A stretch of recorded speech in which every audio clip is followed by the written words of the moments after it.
At 8 in the morning, my daughter-in-law called demanding I wire my entire $360,000 retirement fund so they could bid on a house. When I drove to their rental to refuse in person, I found a brand new $100,000 luxury vehicle sitting in their driveway. I quietly turned my truck around, went home, and unplugged my phone. That was the moment the war began. I am Garrett, 69 years old, and a retired construction contractor. Before I dive deep into this story, please let me know where you are watching from in the comments below. Hit the like button and subscribe to the channel if you have ever had to stand your ground against family members who completely underestimated your intelligence. The shrill ring of my cell phone shattered the quiet peace of my morning routine. I was sitting at my kitchen table watching the steam rise from my black coffee when I saw Courtney's name flash on the screen. My daughter-in-law rarely called me unless she needed something, but the frantic tone in her voice this time was entirely new. She did not bother asking how I was doing or say good morning. She launched straight into a breathless demand.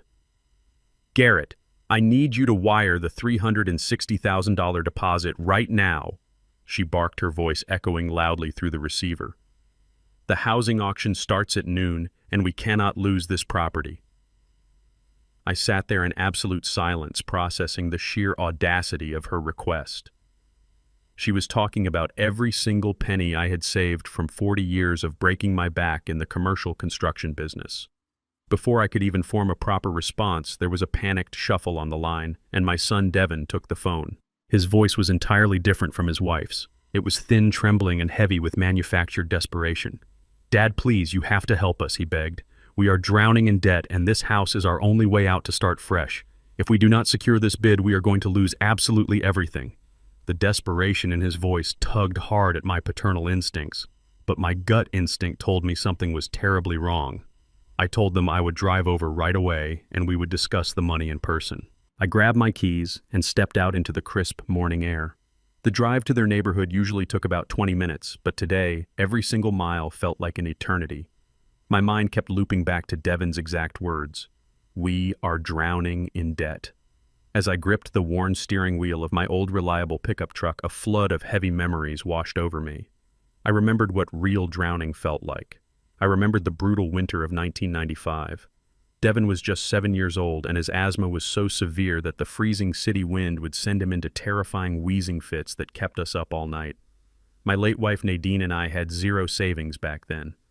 To pay for his frequent emergency room visits, his expensive inhalers, and the breathing machine that kept him alive, I worked double shifts at the commercial concrete plant. I remembered waking up at 3 in the morning, stepping into boots that were still damp from the day before, and walking out into freezing temperatures. My hands were so severely cracked and blistered from the cold concrete that they would bleed through my heavy work gloves. I never complained once. Nadine and I sacrificed every ounce of our comfort eating cheap meals and skipping our own doctor appointments just to make sure our little boy could breathe easy and sleep soundly. We built a life out of dust and sweat so he would never have to know the crushing weight of real poverty. Now, 30 years later, that same boy was using the breath I broke my back to secure to beg for my life savings. He wanted me to hand over my absolute last financial safety net to appease a woman who looked at me like dirt on her designer shoes. The emotional pain sitting tight in my chest slowly began to crystallize into something much colder. I realized I was driving toward a house of cards. I just did not know how fragile it was until I turned the corner onto their street. Their rental home was situated in an upscale suburban neighborhood with manicured lawns and wide, quiet streets. As my truck rolled down the block, I prepared myself for the heartbreaking sight of a young couple supposedly crushed by financial ruin. I expected to see signs of genuine struggle. Instead, my eyes locked onto the driveway and my heavy work boots slammed instinctively on the brake pedal. Sitting right there, gleaming perfectly under the morning sun, was a brand new midnight black luxury SUV. It was completely immaculate. The dealership plates were still bolted to the bumpers, and the rich caramel leather interior was easily visible through the pristine tinted windows. This was not a used vehicle or a sensible family car. This was a top-of-the-line machine that easily cost upward of $100,000. I threw my truck into park and just stared at it while the engine idled loudly. My mind raced, trying to connect the dots between Devin's tearful plea of drowning in debt and the mechanical beast of luxury parked proudly outside their front door. They were not broke. They were not struggling to put food on the table or keep the lights on. They were living a massive, lavish lie. Courtney had always been obsessed with projecting a level of wealth she absolutely did not possess. I remembered the designer handbags she flaunted at family dinners and the expensive vacations they took while claiming they could not afford to help pay for my late wife's funeral. But this was a completely new level of deceit. They were funding a high society lifestyle while attempting to emotionally manipulate a retired old man into paying their tabs. The absolute sheer disrespect of it all burned through me like a physical fever. My son, the boy I had bled for, was actively conspiring with his entitled wife to steal my future so she could parade around town in a luxury vehicle. The deep sadness I had felt just 20 minutes ago vanished entirely. The loving, trusting father who would have given them the shirt off his back died in the driver's seat of that old pickup truck. In his place emerged the hardened contractor who had spent decades surviving the most ruthless, cutthroat industry in the world. You do not survive 40 years in commercial construction by being soft, and you certainly do not survive by letting thieves into your house. My hands stopped trembling. My breathing slowed. The anger evaporated, leaving behind a terrifyingly clear sense of purpose. I knew exactly what I had to do. I did not open my car door. I did not march up to their porch and demand an explanation. Giving them a screaming match would only give them an opportunity to craft more lies and play the victims. Instead, I shifted my truck into reverse. I backed out of their quiet street and drove the long way home, enjoying the steady hum of my engine. When I walked through my front door, I went straight to the kitchen. I unplugged the landline cord from the wall. I took my cell phone out of my pocket, powered it down completely, and tossed it into a dark drawer. I poured myself a fresh cup of coffee, sat in my favorite armchair, and listened to the absolute perfect silence of my house. The antique clock on the mantel ticked away. 11 o'clock. 11:30, 12 noon. The real estate auction started and passed. I knew exactly the kind of panic that was happening on the other side of town. At exactly 5 minutes past noon, the heavy wooden door of my house shuddered violently as someone began kicking it like they wanted to rip the hinges straight out of the frame. The heavy oak door shook in its frame from the violent pounding. I did not rush. I walked at my normal measured pace, feeling the solid hardwood floor beneath my feet, and calmly unlocked the deadbolt. The door flew open so fast the brass handle struck the drywall, leaving a deep, visible dent. Courtney pushed past me, her face flushed a furious shade of red. Devin trailed closely behind her, looking completely pathetic and avoiding my eyes. "You lost us?" "The house," she screamed, her voice echoing sharply off my high ceilings. "The auction closed 10 minutes ago and some cash buyer snatched our dream home right out from under us. You could have wired that deposit money, Garrett. You have it just sitting in the bank collecting dust." She threw her designer leather purse onto my antique sofa and pointed a freshly manicured finger directly at my chest. "I am carrying your only grandchild," she spat, her eyes wide with manufactured rage. "How can you be such a useless, selfish old man? Do you want your grandchild growing up in a cramped rental? Do you want us struggling like peasants while you hoard wealth in this massive, empty house?" I stood by the open front door and slowly pushed it closed until the latch clicked. I did not raise my voice. I did not defend myself against her ridiculous accusations. I just looked at her, taking in the expensive silk blouse she wore and the fresh salon blowout that cost more than a week's worth of groceries for most hardworking families. The sheer blatant entitlement radiating from her was suffocating like a toxic cloud filling my hallway. I walked past them, ignoring her outburst entirely, and headed straight for the kitchen. I picked up the glass carafe from the counter and poured myself a second cup of black coffee. The dark liquid splashed softly against the ceramic mug, filling the room with the rich, comforting aroma of roasted beans. My absolute silence seemed to deeply unnerve Devin. He stepped forward, holding his hands up in a desperate defensive gesture. "Dad, come on, you have to understand," he pleaded, his voice cracking slightly under the pressure. "We needed a reliable vehicle. Courtney is pregnant. We cannot be driving around in something dangerous or old. The Range Rover was an investment for the baby's safety. Safety." The word bounced around my brain like a sick, twisted joke. I took a slow, deliberate sip of my coffee, letting the intense bitterness sit on my tongue. I looked at my son from head to toe. He was wearing a brand new smartwatch designer jeans and pristine white sneakers that had never seen a hard day's work. My mind instantly pulled me back to the brutal winter of 2002. My late wife Nadine drove a rusted-out 1998 Honda Civic for 15 solid years. The heater barely worked, leaving her shivering on her winter commutes, and the passenger side window was permanently stuck halfway down. Every single time she hit a pothole, The rusted exhaust pipe would rattle aggressively against the freezing pavement. I remembered her waking up early to scrape thick ice off that cracked windshield with bare hands. But she drove that old metal death trap to her exhausting nursing job every single day without uttering a single complaint. She did it so we could put every extra dollar into a college fund for Devin. She did it so he could graduate university without the crushing weight of student loans hanging over his neck. She willingly traded her own comfort, her own physical safety, and her own dignity for his bright future. And now the boy we sacrificed absolutely everything for was standing in my kitchen trying to convince me that a $100,000 luxury SUV was a necessary safety measure for a child that was not even born yet. The contrast was so sharp it physically hurt my chest. But I did not let them see me bleed. I simply placed my mug down on the granite counter with a dull, heavy thud. "Get out," I said softly. My voice was extremely low, but it carried the absolute weight of 40 years giving orders on loud, dangerous construction sites. Courtney opened her mouth to argue further, but Devin grabbed her arm tight. He knew that specific tone of voice. He knew it meant the conversation was entirely over and pushing any further would be dangerous.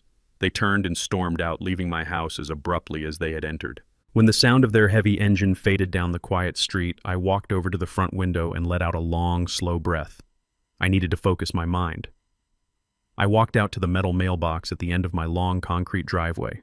The afternoon sun beat down heavily on my shoulders as I pulled out a thick stack of envelopes. Most of it was standard junk mail flyers and grocery coupons, but one particular envelope caught my eye. It was thick, crisp, and bore the embossed logo of a major national auto finance corporation. I had not financed a vehicle in over a decade. I always paid straight cash for my work trucks. A cold, heavy knot formed in the pit of my stomach as I tore the envelope open right there on the warm sidewalk. I pulled out the formal multi-page statement and scanned the bold black ink. My vision blurred for a fraction of a second before the terrible reality snapped into extremely sharp focus. It was a legally binding loan agreement for a $112,000 vehicle, a 2024 Range Rover.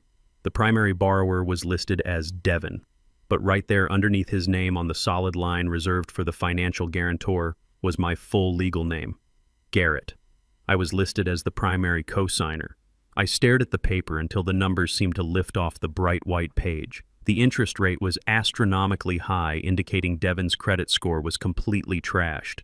They had leveraged my pristine credit score, my decades of flawless financial history, to secure this massive luxury loan.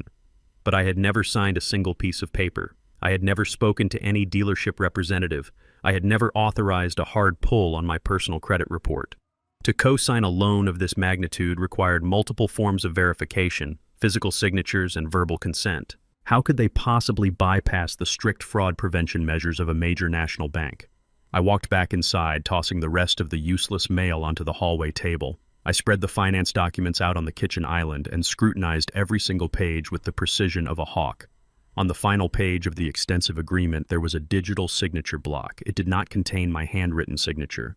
It contained an electronic authorization stamp attached to an IP address. They had forged my legal consent. They had tied a massive six-figure debt directly to my Social Security number. If they missed even one monthly payment, the bank would come straight after my retirement funds and put a lien on my property. The house of cards I suspected they were living in was not just built on childish lies. It was built on a firm foundation of federal financial fraud. And they had built it using my stolen identity. I immediately grabbed my cell phone from the drawer and dialed the urgent fraud department number listed on the back of the finance statement. I navigated the automated menus with a cold, mechanical precision, pressing the buttons with forceful purpose. When a live representative finally answered, I did not waste any time with polite pleasantries. I told the young man on the line that a fraudulent six-figure auto loan had been opened using my Social Security number, and I needed the entire account frozen immediately pending a police investigation. The representative typed quickly on his keyboard and placed me on a brief hold. The terrible tinny elevator music played in my ear while my mind calculated the severe legal ramifications of what my son had just done to me. The line clicked back over, breaking the silence. Mr. Garrett, the representative said carefully, his tone entirely different now. I am looking at the digital authorization logs right now on my screen. This loan was not flagged as fraudulent because it was electronically authorized by your legally designated medical and financial proxy. The representative paused for a heavy second before dropping the absolute hammer. It was legally approved by Courtney. The word proxy hung in the heavy air of my kitchen like a death sentence. I did not yell at the young bank representative on the phone. Yelling would not erase the digital footprint Courtney had somehow manufactured. I simply thanked the young man for his time and ended the call, pressing the red button with a dangerously calm finger.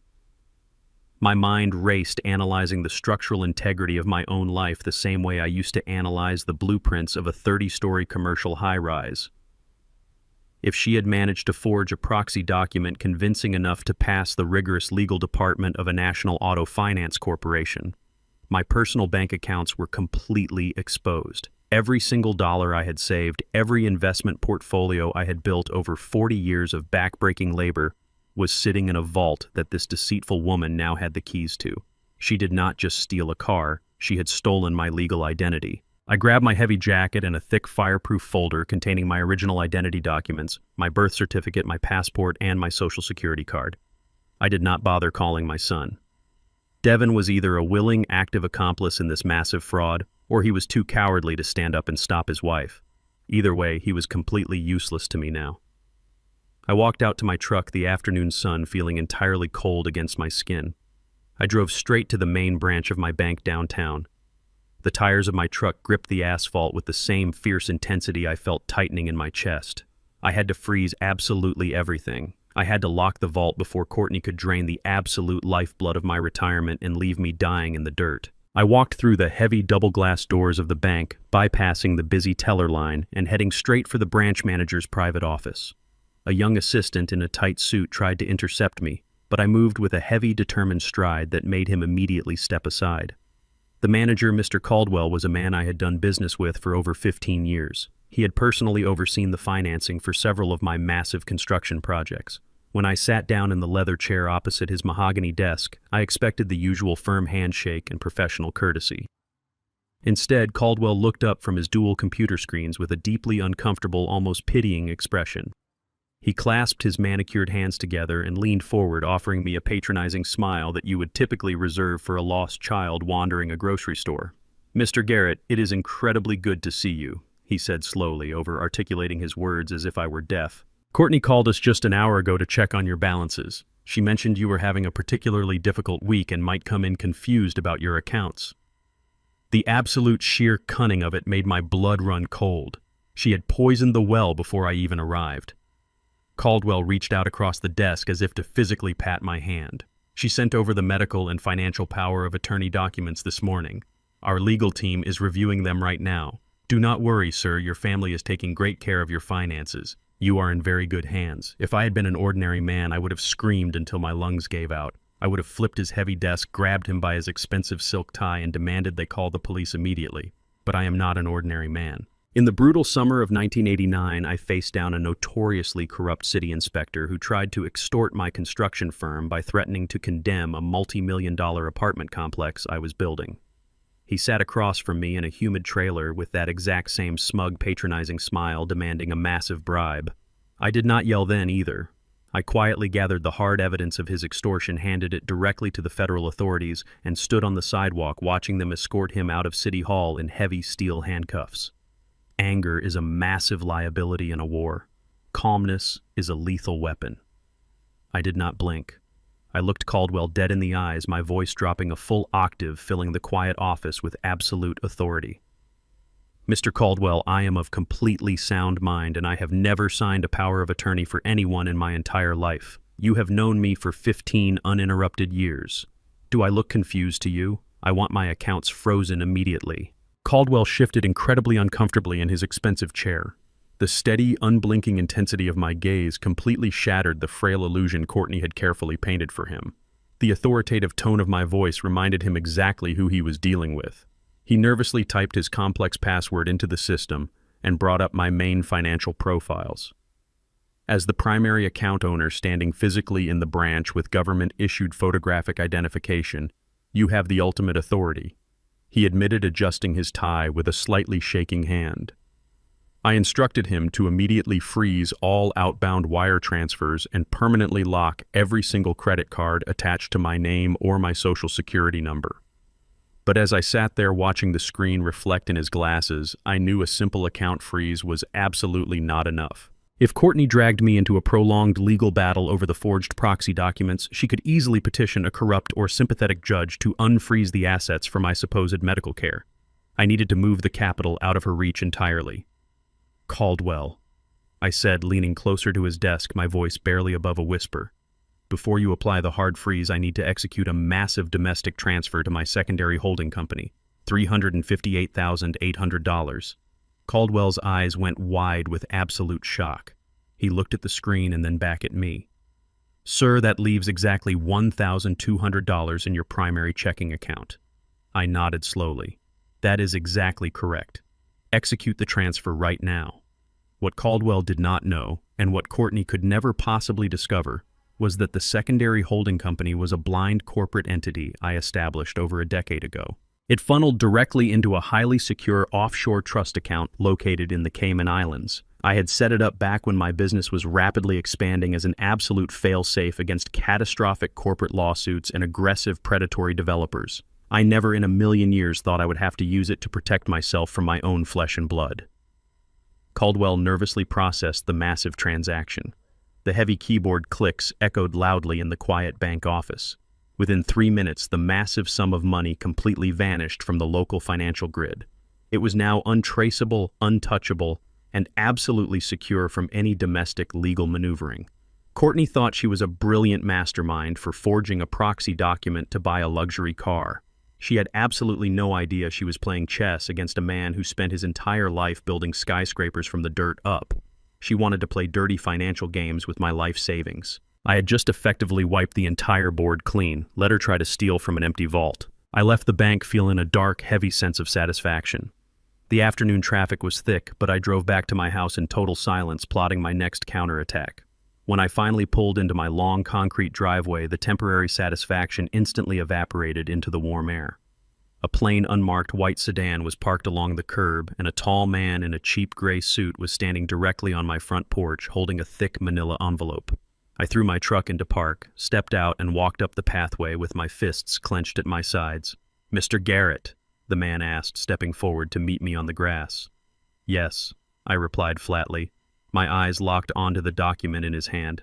"You have been served," he said, pushing the heavy envelope directly into my chest before quickly turning around and walking briskly back to his car. I stood on my front porch and tore open the thick paper seal. It was a formal legal petition to the state court. Courtney was not just trying to steal my money. She had escalated the war to a terrifying new level. She had officially filed for an involuntary emergency conservatorship over my entire life. According to the attached medical affidavit, which was filled with absolute fabrications, she was claiming I suffered from severe, rapidly progressing dementia and was a total immediate danger to myself. I stood frozen on my front porch, the warm afternoon breeze ruffling the thick pages of the legal petition in my hands. The heavy black ink spelled out my absolute destruction. Courtney was not just trying to cover up her massive credit fraud or steal a down payment for a new house. She was making a calculated, aggressive play for my entire multi-million-dollar estate. I flipped through the sworn medical affidavits where she had somehow found a corrupt doctor willing to testify that I was suffering from severe, rapidly progressing cognitive decline. The petition demanded the court grant her total and immediate control over my physical health, my living arrangements, and every single financial asset tied to my name. If a judge signed this final order, I would legally cease to be an independent human being. I would be reduced to the status of a helpless child, with Courtney holding the absolute power to put me in a locked care facility and liquidate my life savings to fund her luxury lifestyle. She wanted the house, she wanted my pension, she wanted my lucrative corporate dividends, and she wanted everything I had built over 40 years of bleeding in the dirt. The absolute audacity of her greed was staggering. I carefully folded the heavy documents and slid them back into the manila envelope. I did not panic. Panic is the absolute enemy of survival. Instead, I walked straight back to my truck, started the heavy engine, and gripped the steering wheel with a terrifying calmness.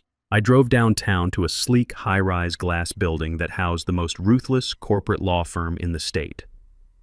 Aaron was a former federal prosecutor who had represented my commercial construction firm for over 20 years. He was a shark in a tailored suit, a man who never lost a case because he possessed absolutely zero capacity for mercy or hesitation.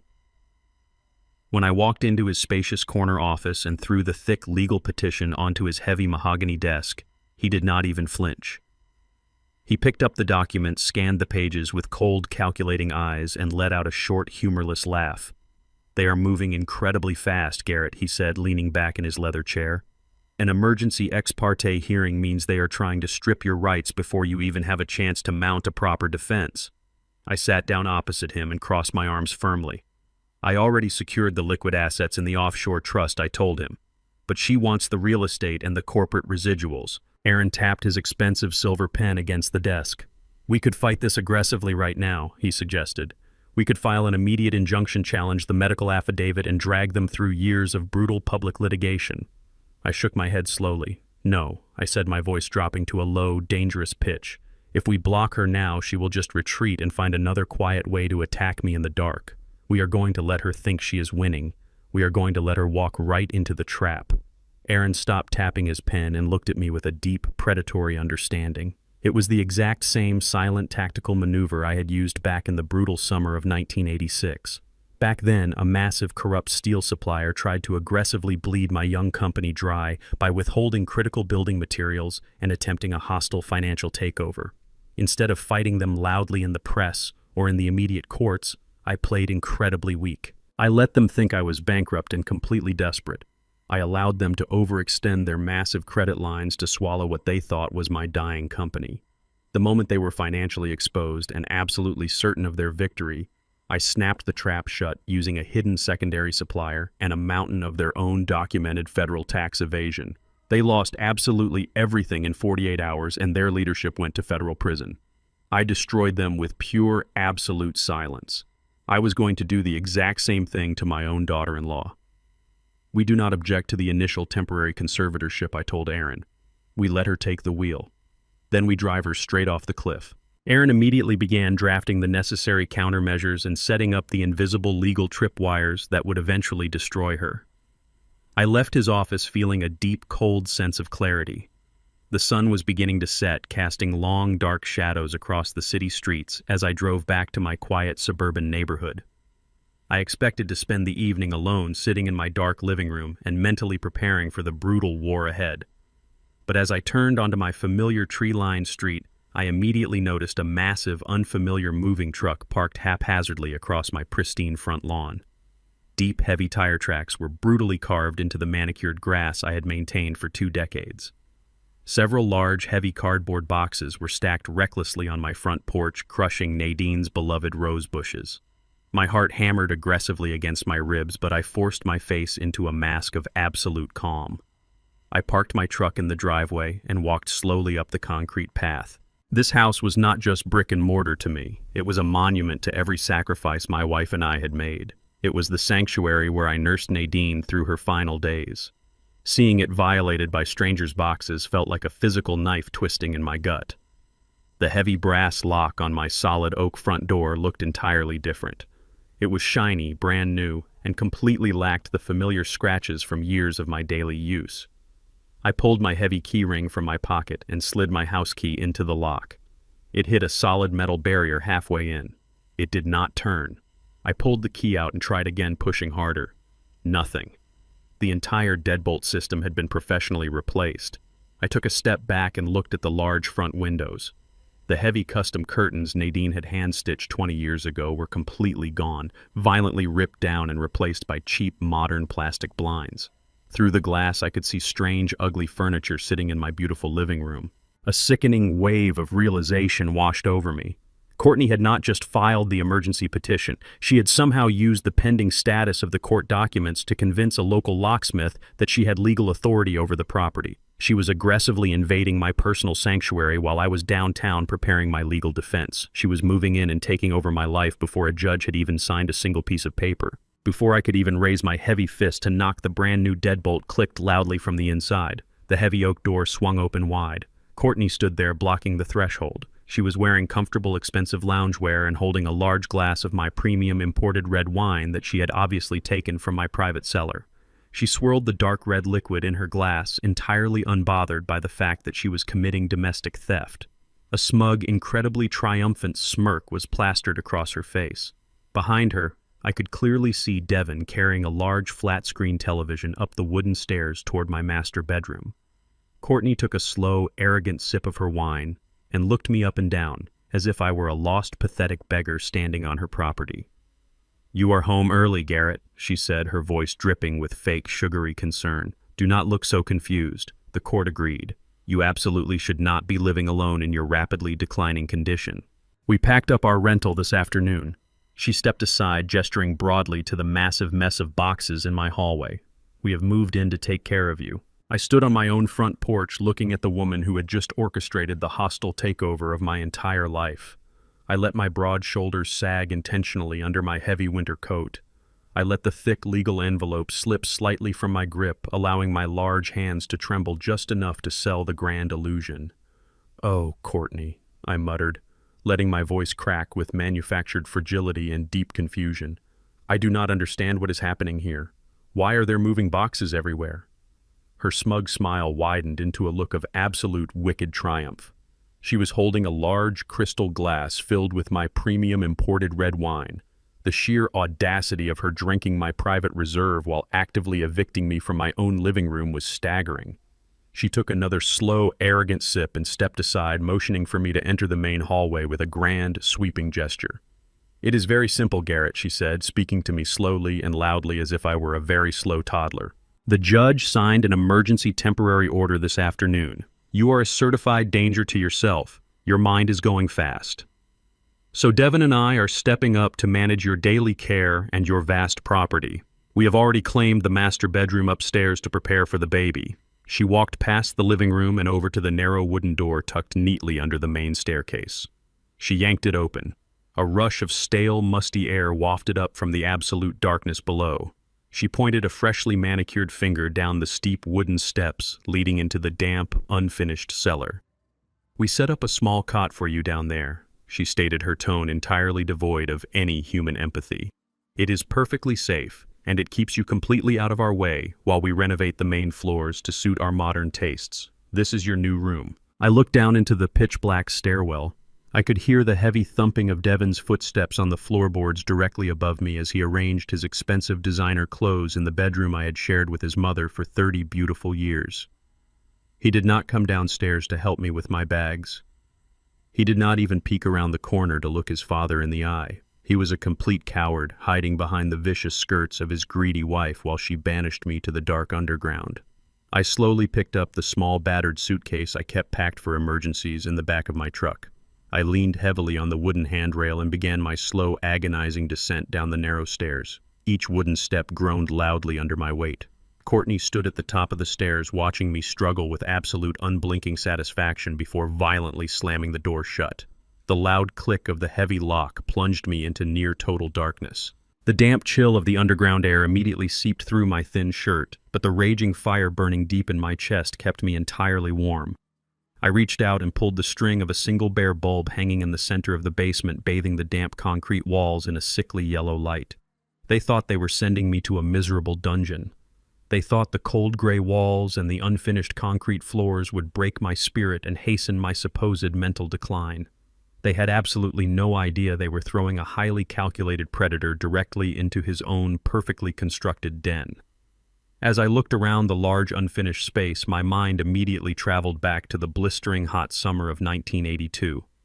I was a young, ambitious contractor trying to build a safe fortress for my growing family. I dug this entire massive foundation out by hand using nothing but a heavy steel shovel and raw determination. When the concrete trucks finally arrived, I spent 14 grueling hours straight smoothing and leveling this very floor with my own bare hands. My blood and sweat were literally mixed into the foundation of this house. I knew every single inch of this basement. I knew exactly where the foundation naturally settled, where the seasonal moisture collected, and more importantly, I knew exactly where the structural voids were located. To them, this was just a dirty, cold storage room meant for garbage and a dying old man. To me, it was the bedrock of an empire I had forged out of absolutely nothing. I sat down on the cheap military-style cot they had haphazardly placed in the corner. The thin mattress crunched uncomfortably underneath me. I let out a low, dark chuckle that echoed ominously off the thick concrete walls. Courtney wanted to play the powerful role of the absolute warden. She did not realize she had just locked me inside my own command center. I waited silently in the dim light, listening intently to the muffled sounds of their heavy footsteps moving rapidly across the ceiling above me. Once I was absolutely certain they were fully occupied with unpacking their stolen luxury goods in my custom kitchen, I stood up from the cot. My trembling hands became completely steady. The frail, confused old man persona instantly vanished into the cold air. I walked past the massive old water heater and the dusty stacks of forgotten holiday decorations, moving carefully toward the far back corner of the western foundation wall. To the untrained eye, the heavy cinder block masonry looked completely uniform and solid. But I had personally laid every single block of this massive structure. I reached down to the third row from the bottom, heavily obscured by the permanent shadow of the wooden staircase. I pressed my thick fingers firmly against the rough edges of one specific block and pushed hard. It slid smoothly backward with a soft grinding sound, revealing a deep rectangular cavity hidden perfectly within the structural foundation. I reached deep into the cold, dark void and pulled out a heavy, black, fireproof lockbox. I carried it over to the cot, set it down carefully on the thin blanket, and spun the mechanical combination dial. 4 quick, precise turns, and the heavy metal latch sprang open. Inside lay the absolute ultimate weapons of my silent war. First was a thick stack of verified legal documents protected in a heavy waterproof sleeve. It contained the original physical deed to the property bearing my ink signature and the official raised county seal. Courtney thought the digital records she hacked were the only things that mattered in the real world. She had no idea how aggressive real estate law actually functioned when challenged by physical, authenticated paper trails. Second, and far more important, was a small black velvet pouch tucked firmly into the corner of the metal box. I opened the drawstring and poured the contents into my calloused palm. It was a high-grade micro-recording device. It was the exact size of a standard computer flash drive, painted a matte black to completely avoid light reflection. I had purchased it years ago to discreetly record aggressive union negotiations and corrupt supply drops on loud commercial job sites. The internal battery life was exceptional, lasting for weeks on standby, and the tiny microphone was incredibly sensitive, capable of picking up soft whispers from entirely across a large, crowded room. I pressed the tiny rubber power button. A microscopic green light flashed once, indicating it was fully operational and ready to capture every single vile secret Courtney and Devin thought they were safely discussing upstairs. I slipped the recording device into my front shirt pocket and locked the heavy metal box, placing it securely back into the hidden wall cavity. I slid the cinder block back into its flawless position, wiping away the small trace of dust from the smooth concrete floor. I was just turning back toward my cot to plan my next move when a massive, jarring crash echoed through the floorboards directly above my head. It was a violent, devastating sound I recognized instantly. The heavy, unmistakable reverberation of thick piano wire snapping under extreme, sudden physical pressure. I froze completely still, my eyes locked onto the wooden ceiling. Heavy work boots stomped loudly across the hardwood floor of the main living room. Then Courtney's shrill, commanding voice pierced right through the floor joists, clear as day. "Just tip it completely over and drag it out the front door," she barked loudly to the movers upstairs. "I do not care if it violently scratches the floor. We are replacing that cheap old wood anyway. Throw that ugly antique piece of junk in the dumpster before the neighbors see it." My heart stopped dead in my chest. She was not talking about a random piece of junk. She was talking about Nadine's piano. The beautiful mahogany upright piano I had bought for my wife on our 10th wedding anniversary after saving every spare dime for 3 long years. I could almost hear the soft melodic tunes Nadine used to play, filling our home with absolute warmth and love. It was the very same piano she used to play for Devin every single night to soothe his brutal asthma attacks and gently put him to sleep. The violent crashing sound upstairs was not just the destruction of a musical instrument. It was the deliberate, vicious desecration of my late wife's beautiful memory. I stood in the dark, damp basement, my hands balling into fists so incredibly tight my knuckles turned completely white. The sheer violent sound of the piano crashing against the hardwood floor pulled me out of the basement shadows. I forced my white-knuckled hands to unclench. I took a deep, jagged breath and instantly morphed my posture. My shoulders slumped dramatically, and a severe tremor took over my hands. I pushed open the basement door and stumbled into the main hallway, blinking rapidly against the bright overhead lights. "Stop, please stop," I cried out, letting my voice waver with manufactured panic. "What are you doing to Nadine's piano?" Two large, burly movers were standing in the center of the living room, looking completely annoyed. The beautiful, polished mahogany instrument was lying on its side, its delicate wooden legs splintered and broken. Courtney spun around, clutching her wine glass, her eyes narrowing with intense irritation. "I told you to stay downstairs, Garrett," she snapped, pointing her finger toward the basement door. "We are clearing out the garbage to make room for the new sectional sofa." I shuffled forward, reaching out toward the broken wood with trembling fingers. "Please," I begged, letting real tears sting the corners of my eyes. "That belonged to my wife. It is not garbage." Courtney rolled her eyes so hard I thought they might get stuck in her head. She gestured aggressively to the movers. "Just get it out of here," she ordered. "Ignore him. His mind is completely gone." I stood there playing the role of the helpless widower while they brutally dragged the remains of my wife's memory out the front door. Once the heavy front door slammed shut, Courtney turned her full venomous attention back to me. "Since you are up here wandering around like a ghost, you might as well eat." She sighed heavily. She marched into the kitchen and I shuffled weakly behind her. She did not offer me the roasted chicken and organic vegetables I saw resting on the stove. Instead, she opened a dusty cabinet, grabbed a dented can of the cheapest sodium-heavy chicken noodle soup, and violently dumped it into a plastic bowl. She shoved it into the microwave without even covering it. I stood by the kitchen island, leaning heavily against the granite countertop as if I could barely support my own weight. Courtney leaned against the opposite counter, pouring herself another generous serving of my vintage Cabernet Sauvignon. She took a slow, luxurious sip, letting out a soft sigh of complete satisfaction. "You are going to have to learn to follow the new rules around here, Garrett," she lectured, her tone dripping with intense condescension. "I cannot have you wandering up here confusing the contractors and getting in my way. You are a massive liability." I looked down at the scratched plastic bowl she pushed toward me. The lukewarm soup smelled incredibly artificial. I picked up a cheap metal spoon and began to eat slowly. Every single bite felt like swallowing ashes. My mind drifted back to the early days of building this kitchen. I had custom designed this exact granite island so Nadine would have plenty of space to roll out her famous pie crusts during the holidays. She used to stand exactly where Courtney was standing now, laughing with flour on her nose while the house smelled of cinnamon and baked apples. Nadine treated everyone who walked through our door with absolute warmth and dignity. Now her own son had married a woman who treated me worse than a stray dog in the very room I built for her. I finished the terrible soup and wiped my mouth with a paper towel. As I turned to place the plastic bowl in the sink, I feigned a sudden loss of balance. I let my knees buckle slightly and I caught myself heavily against the edge of the kitchen island. "Watch what you are doing, you clumsy old fool," Courtney shouted, taking a step back to protect her wine. "Oh, I am so sorry," I mumbled, keeping my head down. In that split second of manufactured chaos, my hand slipped smoothly under the dark, heavy overhang of the granite countertop. I pressed the tiny magnetic recording device firmly against the hidden metal bracket holding the counter in place. It clicked silently into position, completely invisible to anyone standing in the room.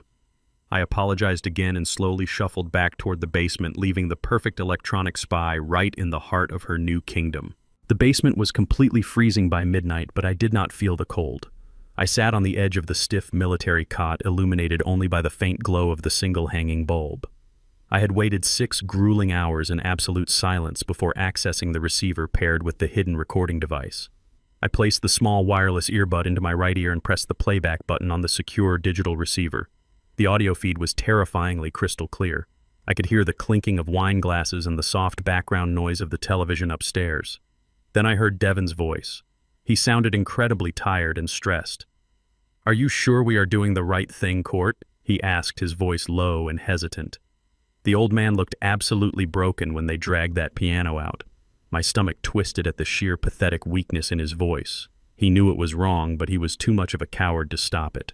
Courtney's sharp, cruel laugh instantly pierced my ear. "Oh, stop being such a massive baby, Devin," she mocked. "He does not even know what day it is half the time. The judge will sign the final conservatorship order by the end of the month, and then we will have total legal control over this massive property." I leaned forward, resting my elbows on my knees, listening intently. Then the conversation took a sharp, completely unexpected turn. "You need to focus on your new job search, Devin," she continued. "Because as soon as the judge signs that paper, my brother is going to purchase this house from the estate." I froze completely still. Her brother was a notorious deadbeat who had filed for bankruptcy twice. How could he possibly buy a multi-million-dollar home? Devin sounded just as confused. "What are you talking about?" he asked. "I thought we were going to live here and raise the baby." Courtney's voice turned incredibly cold and entirely pragmatic. "Do not be stupid, Devin. This house is too old and the property taxes are absolutely massive. As the legal conservator, I can authorize a private off-market sale to my brother for pennies on the dollar to quickly liquidate the asset for Garrett's supposed medical care. My brother will then immediately flip the property to a corporate developer for $3 million. We split the massive profit under the table tax-free and buy a brand new mansion in the hills. We do not have to share a single dime with the government or your pathetic father." Devin stammered, clearly shocked by the sheer magnitude of her criminal scheme. "But Court, what if we get caught? That is massive real estate fraud." "You will not get caught if you keep your mouth shut," she snapped viciously. "I am securing our future while you are busy crying over an old piano." My blood turned to absolute ice. She was not just trying to live in my house. She was actively plotting an intricate real estate conspiracy to steal my legacy, launder the money through her deadbeat brother, and completely cut my own son out of his legal inheritance. She was going to leave Devin holding the bag while she walked away with millions. I was so intensely focused on the horrifying details of her criminal plot that I completely missed the soft creak of the wooden stairs. I did not hear the basement door open. Suddenly, the harsh, blinding glare of a bright tactical flashlight hit me directly in the face. I instantly ripped the earbud from my ear and shoved the digital receiver deep into the pocket of my heavy coat. "What are you doing down here in the dark?" Dad Devin's voice echoed loudly in the damp cellar. He was standing halfway down the stairs, holding his phone flashlight, trembling slightly. "What did you just put in your pocket?" He rushed down the remaining steps, his eyes wide with sudden, intense panic. "Give it to me," he demanded, reaching aggressively for my coat. I stepped back, protecting my pocket. "Back away, Devin." I warned, my voice dropping its frail disguise. His face contorted with fear and sudden rage. He lunged forward, gripping my shoulders, and violently shoved me backward. My boots slipped on the damp concrete, and I went crashing heavily to the unforgiving floor. The sharp pain of my shoulder hitting the damp concrete sent a shockwave entirely up my spine. For a fraction of a second, the sheer physical impact knocked the breath completely out of my lungs. Devin stood above me, his eyes wide with absolute horror at what his own two hands had just done. The bright beam of his flashlight shook violently as his trembling fingers lost their grip. The heavy metal cylinder clattered loudly against the floor, rolling into the dark corner and casting wild, frantic shadows across the basement walls. "Dad, I am so sorry," he stammered, his voice cracking into a high-pitched whine. "I did not mean to push you that hard. You startled me." Before he could even reach down to offer me a hand, the heavy wooden door at the top of the stairs banged open. Courtney's brisk, confident footsteps clicked rapidly down the wooden steps. "What is all this screaming about?" she demanded, stepping into the dim light. She looked at me lying on the cold concrete and then looked at Devin's panicked face. Instead of showing an ounce of human concern, her eyes lit up with a wicked, predatory gleam. She immediately saw an opportunity to exploit the chaos. "Look at what you are doing to yourself, Garrett," she scolded, her voice dripping with fake pity.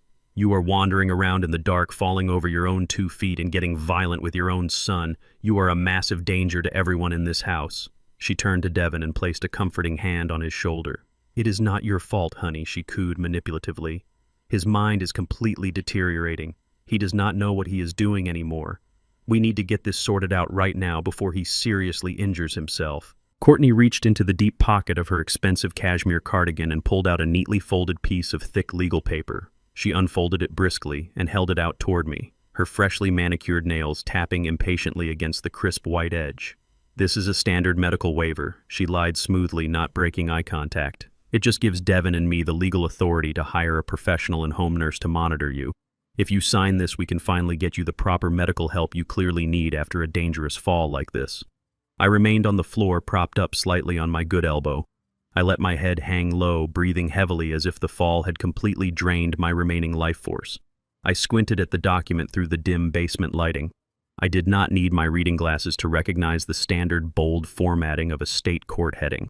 It was absolutely not a medical waiver for a home nurse. It was a formal waiver of contest. If I signed my name on that specific dotted line, I was legally surrendering my constitutional right to challenge her emergency conservatorship petition in front of a judge. I would be willingly handing her the absolute keys to my entire life without a single fight. She wanted to use the physical trauma and emotional confusion of my fall to blindside me into signing away my freedom. I let out a long, pathetic sigh and allowed my right hand to tremble violently. My mind instantly flashed back to the blistering summer of 1998. I was managing a massive commercial build for a downtown corporate plaza. The lead architect kept making constant, aggressive changes to the master blueprints while we were already actively pouring the concrete foundation. Every time a change was made, we had to meticulously mark up the expensive drafting paper. If we used standard ink, a single mistake would ruin thousands of dollars worth of architectural prints. That was when I discovered the absolute magic of thermal friction pens. The special gel ink flowed smoothly like a premium ballpoint, but it was uniquely formulated to completely vanish when exposed to temperatures over 140 degrees Fahrenheit. I used to keep a high-powered industrial heat gun in my humid construction trailer. Whenever the architect changed his mind, I would simply run the heat gun over the blueprints and the dark ink would instantly evaporate, leaving the paper completely pristine and untouched. I always kept one of those specific contractor pens clipped firmly inside the breast pocket of my heavy flannel shirt. It was an old, deeply ingrained habit from my decades on the active job site. "I need a pen," I muttered, my voice sounding weak and entirely defeated. Courtney smiled a terrible, victorious smile and quickly reached into her pocket to retrieve a cheap plastic ballpoint. "Here," she said, shoving it aggressively toward my face. "Just sign at the bottom next to the red sticker." I weakly pushed her hand away, letting my own arm shake uncontrollably. "No," I whispered, tapping my chest. "My hands are shaking too badly. I cannot grip that cheap plastic. I need my heavy drafting pen. It is the only thing thick enough for me to hold steady." I clumsily reached into my flannel pocket and pulled out my thick black friction pen. Courtney rolled her eyes, letting out a loud, exasperated sigh. "Fine," she snapped. "Just sign the paper, Garrett, so we can go back upstairs and sleep." She knelt down on the damp concrete, placing the legal document flat on the hard floor right in front of me. She pointed her sharp fingernail directly at the signature line. I took a deep, jagged breath and pressed the tip of the friction pen against the thick paper. To the naked eye, the ink flowed out in a rich, dark blue, perfectly mimicking a standard legal ballpoint. But I was not just writing my name. I pressed down with an immense, calculated physical force. I pushed the metal tip so hard into the paper that I could feel it carving a deep physical groove into the fibers of the document. The heavy pressure ensured that even when the ink completely vanished, the aggressive physical indentation of my handwriting would remain permanently scarred into the page. Furthermore, I did not sign my legal name. On every single official bank document and property deed, my signature is a precise, flowing cursive that explicitly includes my middle initial. As my hand shook with manufactured frailty, I deliberately omitted my middle initial entirely. I also subtly altered the sharp angle of my capital letters, transforming the official signature into a completely invalid forgery of my own name. I dragged the pen slowly across the page, selling the painful illusion of a confused old man struggling to remember his own identity. Devin watched me in absolute silence, still clutching his chest from the adrenaline of the physical altercation. He looked deeply ashamed, but he did not speak up. He simply watched his wife steal his father's life. I finished the final jagged stroke of the counterfeit signature and let the pen drop heavily from my hand as if the sheer effort had entirely exhausted me. Before the blue ink was even completely dry, Courtney violently snatched the paper from the concrete floor. She held it up to the dim basement light, examining the signature with incredibly greedy eyes. A massive, triumphant smirk spread across her face. "Perfect," she whispered, her voice dripping with absolute venom. She carefully folded the document and slipped it securely back into her pocket. "Come on, Devin," she commanded, standing up and brushing the basement dust from her expensive pants. "Let the old man sleep." They walked rapidly back up the wooden stairs and the heavy door slammed shut, plunging me back into the cold, dark silence. The heavy deadbolt clicked loudly, locking me inside. I sat up on the cold floor, brushing the dirt from my coat. I was not hurt. I was not broken. The pathetic shaking in my hands instantly vanished completely, replaced by a cold, calculating stillness. They thought they had secured a massive legal victory. They had absolutely no idea they were holding a ticking time bomb written in vanishing ink. As soon as the first rays of morning sunlight broke through the tiny basement window, I reached into the hidden wall cavity and pulled out my secure communication device. I dialed a highly encrypted number I had saved for over a decade.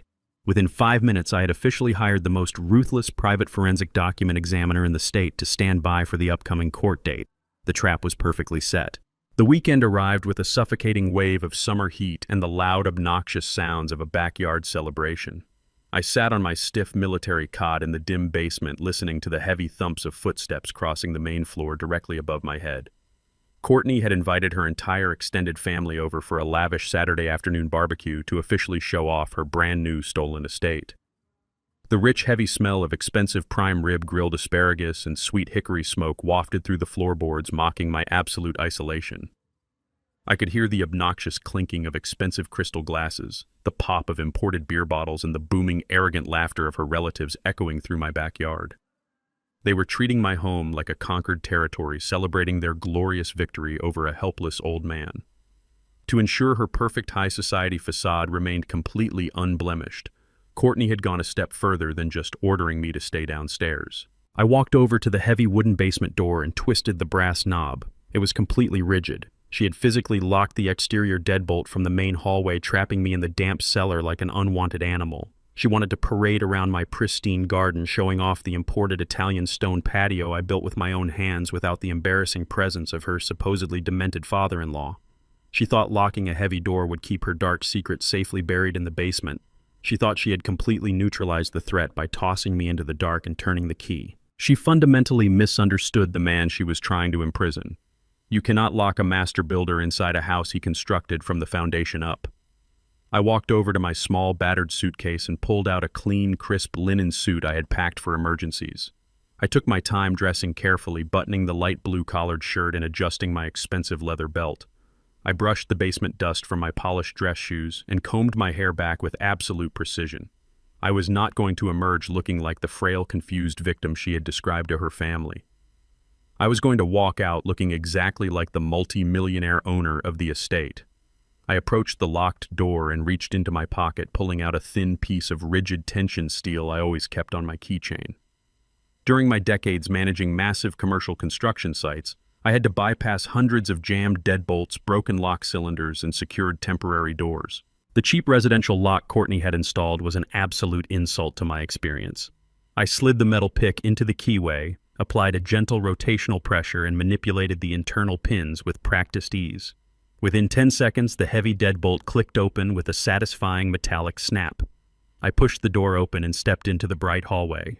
I walked calmly through the pristine kitchen and pushed open the heavy sliding glass doors, stepping directly onto the sunlit patio. The sudden bright sunlight momentarily blinded me, but I kept my posture perfectly straight and my head held high. The backyard was completely packed with Courtney's relatives. They were lounging on my custom outdoor furniture, drinking my expensive liquor and admiring my perfectly manicured gardens. Loud, obnoxious country music blared from the outdoor speakers. Courtney was standing by the large stainless steel grill, holding a silver pair of tongs and laughing loudly at a joke her uncle had just made. Then she turned around and saw me. The fake joyous laugh died instantly in her throat. She froze, completely still, her eyes wide with absolute sheer panic. The silver tongs slipped from her manicured fingers and clattered loudly against the stone patio. The sudden sharp noise of the dropping tongs caused several guests to turn their heads. Soon the entire patio fell into a highly uncomfortable silence as dozens of eyes locked onto the impeccably dressed black man standing confidently on the edge of the stone patio. I did not look confused. I did not look frail. I looked like a wealthy executive completely in charge of his surroundings. Courtney's father, Richard, a tall, imposing man with a permanent sunburn and a condescending smile, broke from the crowd and walked toward me. He was holding a cold beer and carrying himself with the unbearable arrogance of a man who thought he was infinitely superior to everyone else. "Well, look who decided to join the party," Richard boomed, clapping me forcefully on the shoulder with a heavy, patronizing hand. "Courtney told us you were having a really tough time lately, Garrett. It is great to see you up and walking around." I smiled a tight, polite smile and gently but firmly removed his heavy hand from my tailored shoulder. "I am doing absolutely fine, Richard," I replied, my voice calm, resonant, and entirely steady. The sheer clarity of my tone clearly caught him off guard. He blinked twice, looking over at his daughter, who was now visibly hyperventilating by the grill. "Well, that is just fantastic news," Richard recovered, raising his beer bottle in a mock toast. "I really want to shake your hand, Garrett. It takes a big man to step aside and pass the torch. Giving the kids this beautiful house so they can start their family is an incredibly generous gesture. You really set them up for life."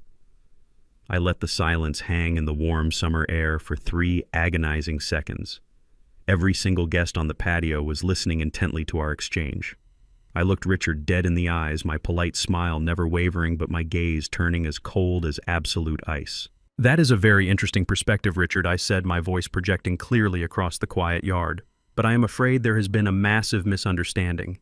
I have not given anyone anything. I just rent the basement." The reaction was immediate and absolutely devastating.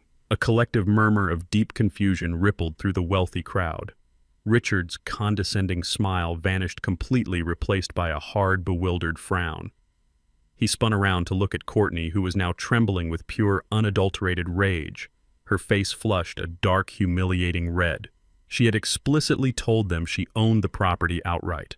My simple, calculated sentence had just publicly exposed her as a massive liar in front of her entire arrogant family.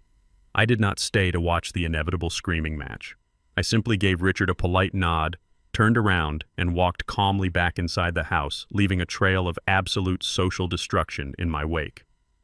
That night, long after the furious guests had abruptly left and the house fell into a tense, heavy silence, I lay awake on my basement cot. I could hear Courtney screaming at Devin upstairs, her voice raw and completely unhinged. Suddenly, a sharp, violent, shattering sound echoed from the living room directly above me. It was not a piece of furniture being dropped. It was the distinct, devastating sound of heavy steel striking delicate porcelain. Courtney, humiliated and out of her mind with unbridled rage, had taken a hammer to the living room mantel. She was smashing Nadine's sacred cremation urn into 1,000 irreparable pieces. The sharp, violent sound of shattering porcelain echoed through the floorboards, pulling me out of the basement shadows. I did not bother with the lockpick this time. I took 2 steps back and kicked the heavy wooden door open with a massive surge of adrenaline that splintered the doorframe into jagged pieces of wood. I took the stairs 2 at a time, my heavy work boots pounding against the wooden treads. When I reached the main living room, the sight before me made my blood freeze completely solid in my veins. The beautiful hand-painted ceramic urn that had rested safely on the stone mantel for 5 long years was entirely gone. In its place was a barren, empty space. On the pristine hardwood floor lay hundreds of jagged white and blue porcelain shards reflecting the harsh overhead lights. Scattered among the broken pieces was a thick, heavy layer of pale gray dust, Nadine's ashes. The physical remains of the woman who had loved me deeply, the woman who had sacrificed her entire youth to build this family, were carelessly trampled into the wood grain. Courtney stood directly in the center of the room, her chest heaving violently with exertion. She was gripping a heavy steel claw hammer in her right hand, her knuckles completely white from the tight grip. The sheer malicious intent radiating from her eyes was absolute. She had not just broken a decorative object during a tantrum. She had deliberately attempted to erase the final physical memory of my wife from the face of the earth, out of pure spiteful humiliation after I embarrassed her in front of her family. I stepped fully into the living room, and the frail, confused old man persona died right there on the ashes of my beloved wife. I straightened my back to my full 6'2" height, rolling my broad shoulders and letting my massive frame cast a long, dark shadow across the ruined floor. Devin ran into the room from the kitchen, his face completely drained of color as he looked at the horrific mess on the floor and then at his wife holding the heavy hammer. Courtney took a small step backward, her arrogant smirk faltering slightly as she finally registered the profound physical change in my posture. I did not yell. I did not rush forward to strike her. My mind snapped violently back to the sterile, quiet hospital room where Nadine took her final agonizing breath. She had held my massive, calloused hand in her frail, thin one and asked me to keep her close to the heart of the home we built together. I promised her right then and there that I would protect her resting place with my absolute life. Courtney had just violated a sacred holy vow between a husband and his dying wife. I walked slowly toward her, the heavy rubber soles of my boots crunching loudly over the broken porcelain and bone dust. Devin tried to step between us, holding his hands up in a weak, pathetic, placating gesture, but I swatted him aside with the back of my forearm, sending him stumbling backward into the heavy leather sofa. I stopped exactly 2 feet away from Courtney, looking down into her suddenly terrified eyes. The absolute freezing cold authority in my voice filled the entire room, making the air feel instantly heavier and incredibly hard to breathe. "You just dug your own grave." I stated my words perfectly articulated and completely devoid of any human mercy. There was absolutely no shaking in my hands. There was absolutely no confusion or dementia clouding my eyes. There was just the pure, calculated promise of absolute destruction. The brutal realization hit Courtney like a physical blow to the chest. Her eyes darted wildly around the room as her highly manipulative brain finally processed the terrifying truth standing right in front of her. I was not senile. I was not suffering from rapidly progressing dementia. I was completely lucid, highly intelligent, and I had been playing a highly calculated tactical game from the very beginning. She looked at the heavy steel hammer in her hand, and then at the cold, murderous intent radiating from my absolute stillness. Cornered animals are incredibly dangerous, and Courtney was the absolute most vicious breed of predator. Instead of backing down or offering a pathetic apology, her dark survival instinct kicked into massive overdrive. She dropped the hammer, letting it thud loudly against the hardwood floor. She took a deep breath, raised her right fist, and violently punched herself squarely in her own left cheekbone. The sickening sound of hard knuckles hitting delicate facial bone echoed loudly through the silent room. A dark purple bruise began forming instantly under her pale skin. Devin screamed in pure horror, clutching his hair, but Courtney did not even flinch. She immediately grabbed her cell phone from her back pocket and dialed 911 with rapid, frantic fingers. The exact moment the emergency dispatcher answered, Courtney's voice completely transformed. The cruel, arrogant tone vanished entirely, replaced by the high-pitched, hysterical sobbing of a terrified, helpless victim. "Help me, please, you have to help me," she screamed into the receiver, dropping heavily to her knees and clutching her stomach defensively. "My father-in-law has gone completely insane. He broke out of his locked room and attacked me. He is hitting me in the stomach and I am 3 months pregnant. Please send the police immediately. He is trying to kill my unborn baby." She rolled onto the floor, kicking over a heavy wooden side table and a brass floor lamp to create a highly convincing scene of a violent physical struggle.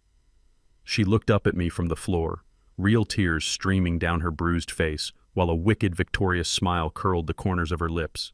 She thought she had found the absolute ultimate trump card. In the eyes of the legal system, a confused, aggressive old man brutally attacking a pregnant woman would result in immediate incarceration and an instant rubber stamp on her permanent conservatorship petition. I stood perfectly still, watching her theatrical performance with absolute detached clinical interest. I did not attempt to run or frantically defend myself to Devin, who was completely paralyzed by the sheer psychotic nature of his wife's actions.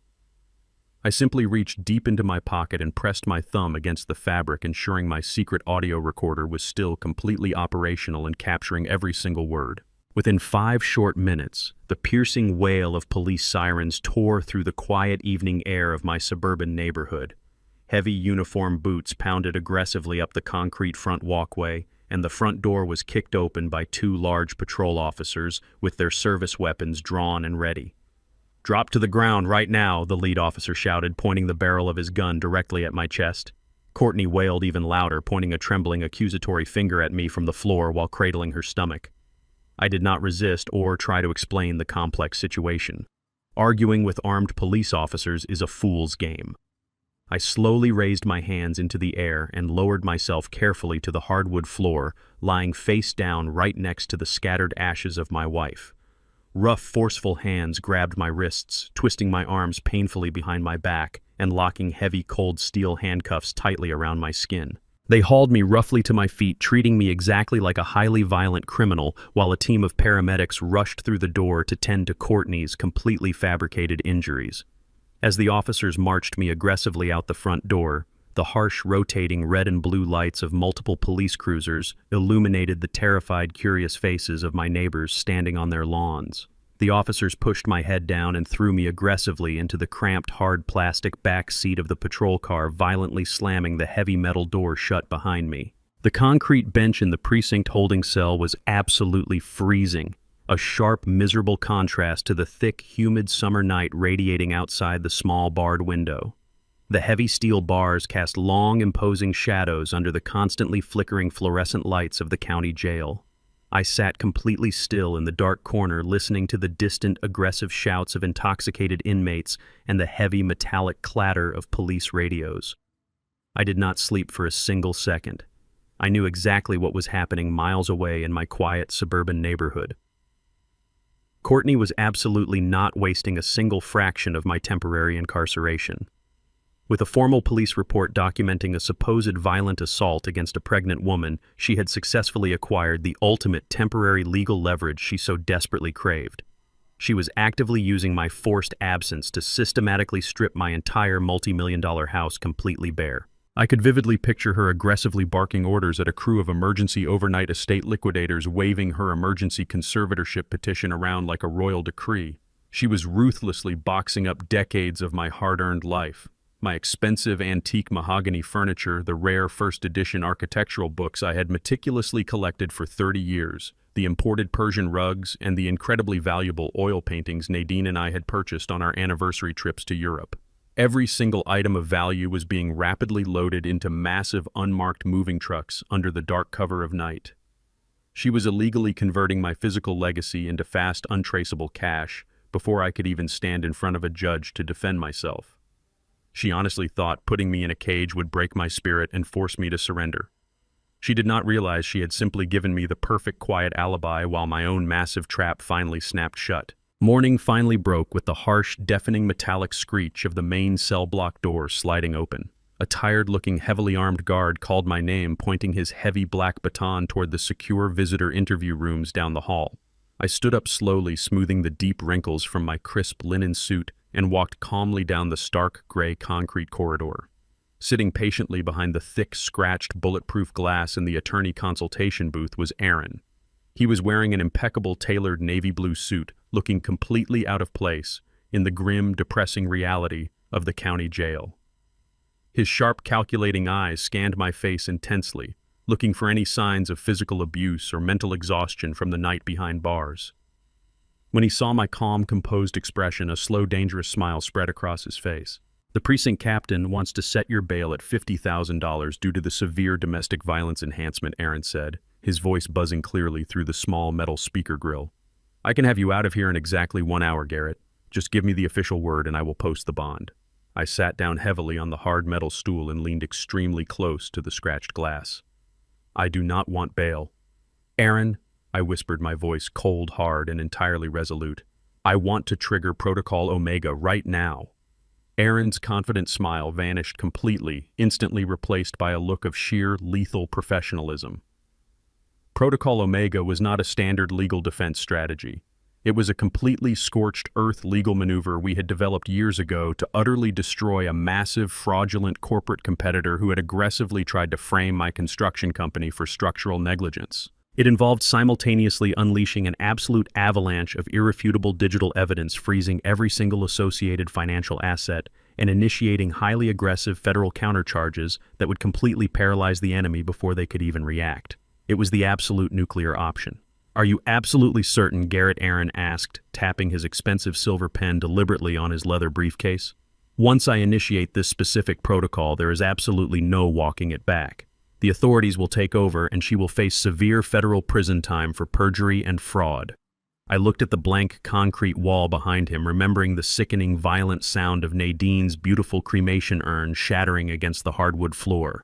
I remembered the heavy cloud of bone dust settling into the wood grain. "She destroyed Nadine's ashes," I stated, my voice completely devoid of any human emotion. "I want her completely ruined. Do it now." Aaron nodded sharply, packing his legal documents back into his leather briefcase with rapid precision. He stood up without uttering another word and walked straight out of the visitor booth, heading directly for the precinct captain's main office. I sat back in the holding cell for another 2 agonizing hours, watching the digital clock on the wall tick away with methodical precision. I knew exactly what Aaron was doing in that upstairs office. He was sitting aggressively across from the lead detective and playing the highly encrypted audio file I had secretly uploaded to his secure server before the police even arrived at my property. It was the crystal-clear recording captured by the tiny device I had masterfully planted under the granite kitchen island. The audio did not just capture her plotting real estate fraud with Devin, it captured a deeply disturbing conversation she had with her brother 2 days prior while she was drinking wine in my kitchen. On that recording, she explicitly detailed her malicious backup plan to permanently neutralize me if her conservatorship petition hit a legal roadblock. If the old man tries to fight the court order, I will just bruise my own face and tell the cops he attacked my stomach. She had boasted, her voice dripping with pure sadistic confidence on the audio file. The juries and the cops always believe the crying pregnant woman over the large, angry black man. It is a foolproof strategy to get him locked up while we liquidate the estate and disappear with the cash. The lead detective, a seasoned, hardened veteran who had spent decades dealing with manipulative, violent criminals, listened to the audio in absolute stunned silence. The sheer, undeniable proof of her premeditated perjury and the highly calculated weaponization of the domestic violence system was a massive slap in the face to the entire police department. Aaron did not stop there. He presented the precise time-stamped digital metadata, proving the recording was entirely authentic, unaltered, and captured entirely within the legal bounds of my own primary residence. The entire tearful narrative Courtney had aggressively sold to the responding officers completely collapsed into absolute dust. The heavy steel door of the cell block buzzed loudly and slid open once again. The same tired guard walked up to my cell, but this time he was holding my personal belongings in a clear plastic bag. "Your lawyer is waiting for you out front, Mr. Garrett," the guard said, looking at me with a brand new expression of deep, respectful apology. "All charges have been completely dropped. You are a completely free man." I walked out of the depressing county jail, stepping directly into the blinding, warm afternoon sunlight.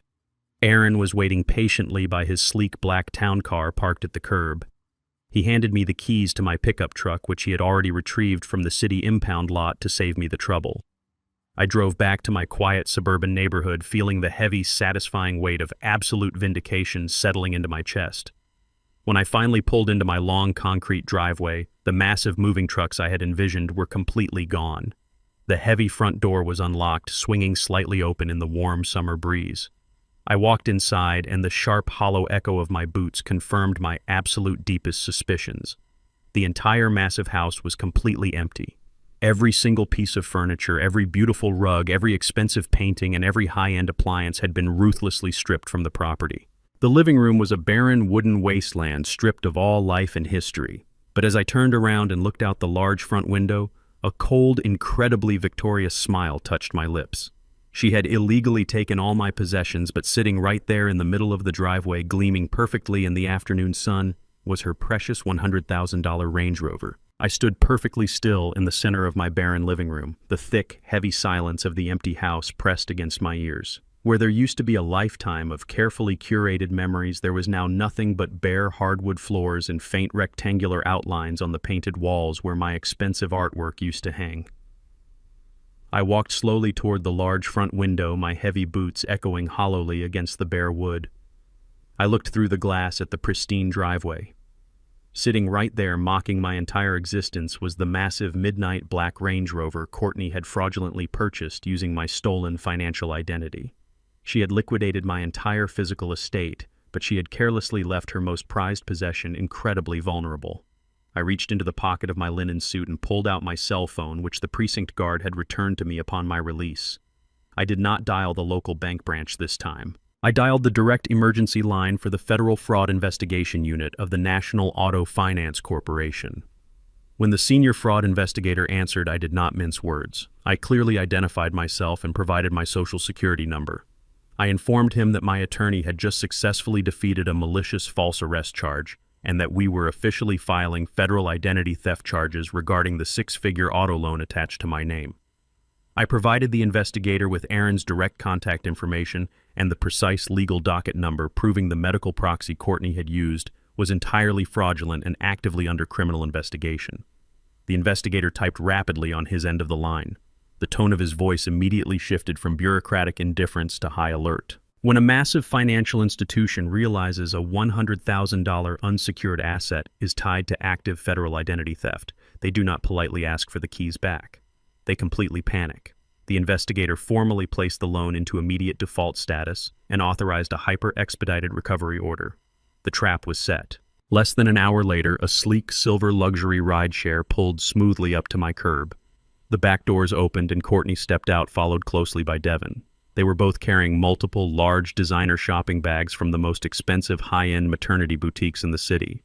They were actively spending the untraceable cash they had stolen from liquidating my beautiful home. Courtney walked up the front steps with a wide, arrogant smile on her face, completely expecting to find the house entirely empty and me rotting away in a cold county jail cell. She pushed the front door open and strutted into the hallway. When her eyes adjusted to the indoor lighting and she saw me standing calmly in the center of the empty living room, she gasped loudly, dropping a highly expensive leather baby bag directly onto the floor. Devin nearly tripped over his own feet, his jaw hanging completely open in absolute shock. "You," she stammered, her eyes darting around the empty room as if looking for the police officers she thought had locked me away forever. "How are you out of jail?" "They denied your bail." I crossed my arms slowly, leaning back against the bare wall. "The charges were completely dropped, Courtney." I stated, my voice perfectly level and entirely devoid of any emotion. "It turns out the police do not take kindly to fabricated domestic violence claims." Her initial shock quickly morphed into a defensive, venomous sneer. She picked up her designer bag and marched fully into the room, projecting a completely false sense of ultimate authority. So what she spat, gesturing aggressively to the massive empty space around us. "You are out of jail, but you have absolutely nothing left. I sold it all, Garrett. Every single piece of your pathetic antique furniture, every rug and every painting. The cash is already completely hidden. You can stand here in your empty house all you want, but you are going to be sleeping on the bare floor tonight." She walked past me, heading toward the kitchen with a triumphant strut.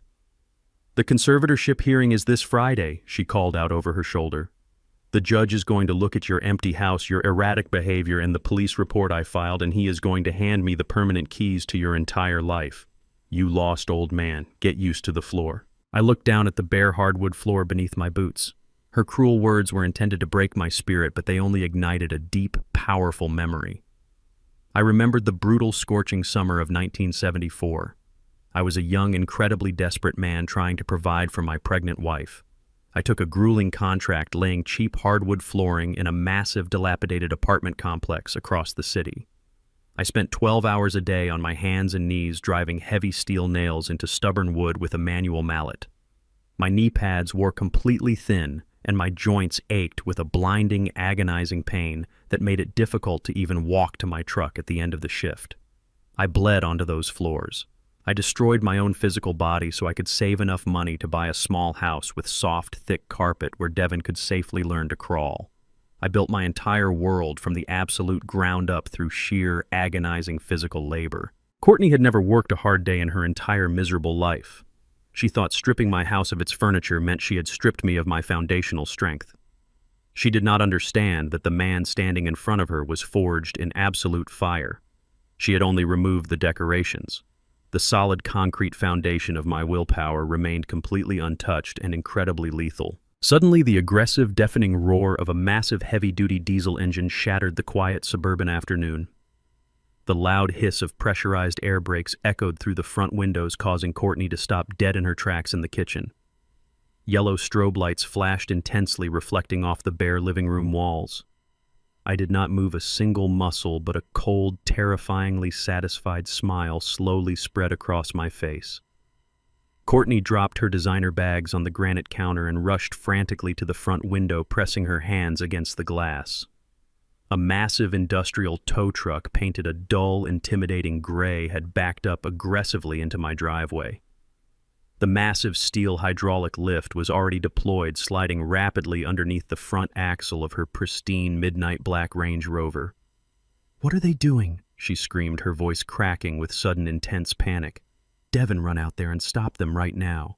Devin stood completely frozen in the hallway, staring blankly at the massive truck.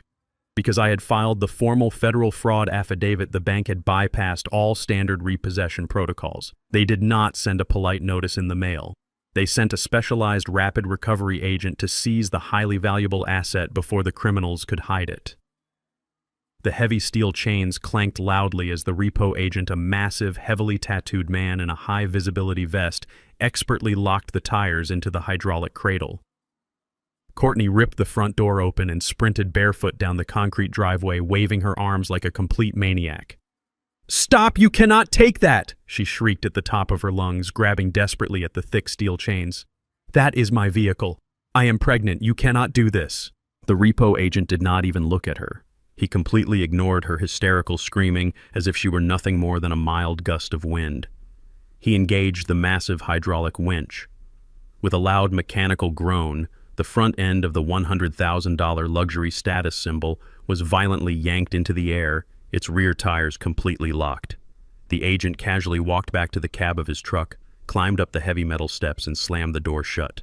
Courtney pounded aggressively on the driver's side window, her face contorted in absolute furious agony as she watched her ultimate prize, her rolling throne of stolen wealth, being legally confiscated. The massive diesel engine roared to life, and the tow truck pulled forcefully out of the driveway, dragging the Range Rover down the street. Courtney stood barefoot in the middle of the road, screaming obscenities until her voice went completely hoarse. The entire neighborhood was watching through their windows.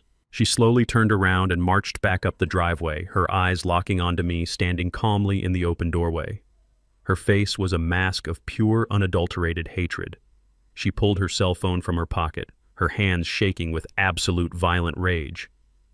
"You think you are so smart, Garrett," she hissed, her voice dripping with sheer venom. "You think taking my car changes anything?" She tapped her screen aggressively, holding it up so I could see the display. She was sending a massive video file directly to her corrupt lawyer's email. It was a highly sophisticated artificial intelligence deep-fake video she had purchased on the dark web. It perfectly superimposed my face onto the body of a deranged homeless man wandering aimlessly through busy city traffic in a hospital gown. "The judge is going to see this video on Friday," she snarled viciously. "He is going to see a severely demented old man who needs to be permanently locked inside a heavily medicated psychiatric ward. You are going to die chained to a hospital bed, Garrett." My cell phone vibrated violently against my leg just as Courtney stormed up the wooden stairs to her stolen bedroom. I pulled the device from my pocket and saw Aaron's highly encrypted number flashing on the bright screen. I answered immediately, pressing the phone tight against my ear while keeping my eyes locked on the empty hallway.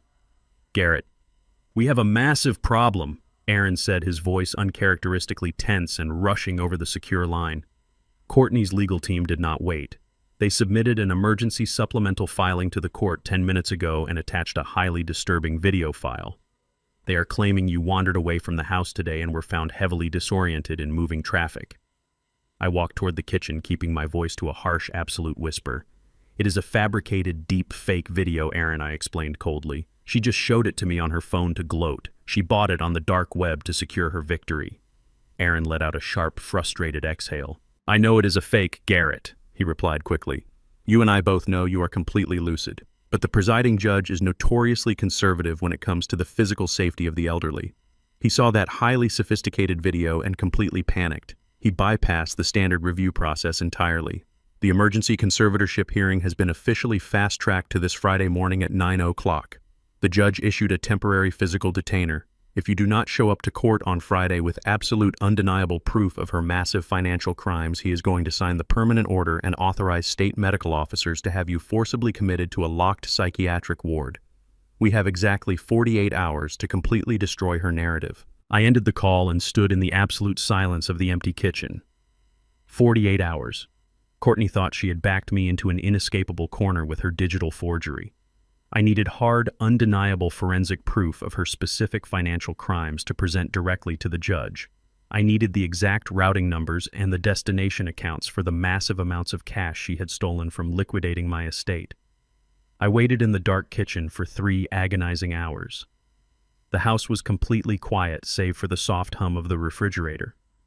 Without any of my expensive furniture, the upstairs bedrooms were just empty wooden boxes. Courtney and Devin were forced to sleep on cheap inflatable air mattresses they had purchased earlier that day, when I was absolutely certain they were entirely unconscious. I moved. I took the stairs silently, placing my heavy boots on the very edges of the wooden treads to avoid the familiar creaks. I bypassed the master bedroom and slipped quietly into the small guest room Devin was using as his makeshift home office. A single cheap folding table sat in the center of the bare room, holding Devin's expensive silver laptop. The screen was dark, but the power light pulsed rhythmically. I stepped up to the table and pressed the space bar. The bright screen illuminated the dark room, asking for the primary user password. Devin had always been an incredibly predictable boy. He was deeply anxious as a child, completely terrified of thunderstorms and the dark. To help him cope, Nadine and I had bought him a golden retriever named Buster. That dog was his absolute emotional crutch, his loyal protector until it passed away when Devin was in high school.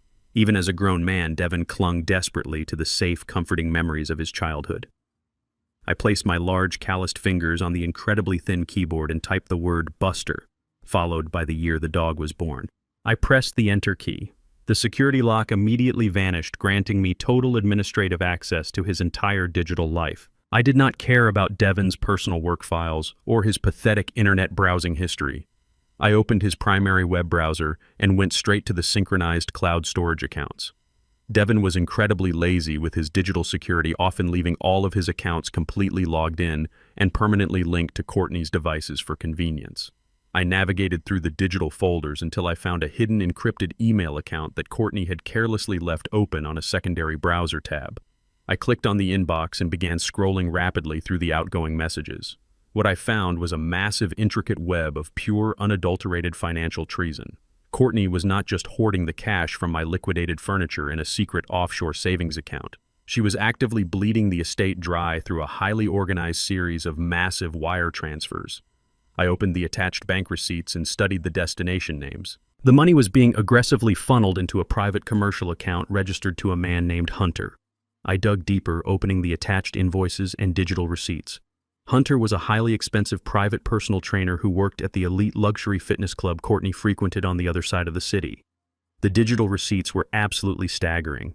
She was not paying for simple fitness routines. She was using my stolen retirement funds to buy him highly expensive luxury watches, first-class flights to tropical resorts, and massive direct cash infusions labeled as private consultation fees. In the last 3 weeks alone, she had wired this man over $40,000 of my hard-earned money. She was systematically draining my entire life savings to actively fund a lavish secret lifestyle with a man who was not my son. The sheer blinding scale of her betrayal was absolutely magnificent in its pure wickedness. I sat in the dark room, illuminated only by the harsh blue light of the laptop screen, downloading every single wire transfer receipt, every hotel booking, and every hidden email directly to my secure encrypted flash drive. As I prepared to log out and erase my digital footprints from the machine, a final highlighted email at the very top of her secret inbox caught my eye. It was sent to Hunter just 2 days ago, and it contained a single high-resolution image attachment. The subject line was completely blank. I clicked on the small paperclip icon, and the image downloaded, rapidly expanding across the center of the screen. It was a black and white medical ultrasound photograph, clearly showing the distinct profile of a 12-week-old fetus. I looked at the digital text typed directly below the medical image. Courtney had added a short, personalized caption before hitting send. "Our little secret Hunter," she had written. "I absolutely cannot wait to spend the old man's millions with you and our beautiful son." I stared at the screen while the temperature in the room seemed to drop 10 degrees. The final absolute piece of the puzzle snapped violently into place. The pregnancy. The very child Devin had used as his ultimate moral shield to justify destroying his own father. The baby Courtney was constantly weaponizing to garner sympathy from the police and the courts. It was a complete biological lie. The baby was not Devin's. I stared at the harsh blue light of the laptop screen until my eyes physically burned. The black and white ultrasound image of the 12-week-old fetus seemed to mock the absolute core of our family. Our little secret. The words typed so casually by Courtney echoed loudly in the dark silence of the empty guest room. Devin had repeatedly weaponized this unborn child against me. He had stood in my kitchen and justified financing a $100,000 luxury vehicle with my stolen identity under the pathetic guise of ensuring the safety of this baby. He had allowed his vicious wife to banish me to a damp, freezing basement, lock the heavy wooden door, and brutally smash his own mother's sacred cremation urn, all to protect the delicate stress levels of a pregnant woman. And the child did not even belong to him. Courtney was actively orchestrating the total destruction of my life to fund a lavish future with her wealthy white personal trainer, while my pathetic son played the role of the obedient, financially drained biological shield. I pulled the encrypted flash drive from the side of the laptop, feeling the cold, solid metal against my calloused palm. I closed the silver laptop, leaving it exactly as I had found it. I had the absolute undeniable proof. I had the massive financial wire transfers, the expensive hotel receipts, and the ultimate biological betrayal all locked safely inside my pocket. I stepped out of the makeshift office and walked silently down the dark hallway. As I passed the master bedroom, the door was pushed slightly open. I stopped and looked inside the barren room. Without my expensive mahogany bedroom set, the massive space looked completely pathetic. Devin and Courtney were sleeping on a cheap, queen-sized, inflatable air mattress pushed against the far wall. I looked at my son. His face was buried deep in a thin pillow, his shoulders rising and falling with a heavy, exhausted rhythm. For a fleeting fraction of a second, a sharp, agonizing pang of profound paternal pity struck my chest.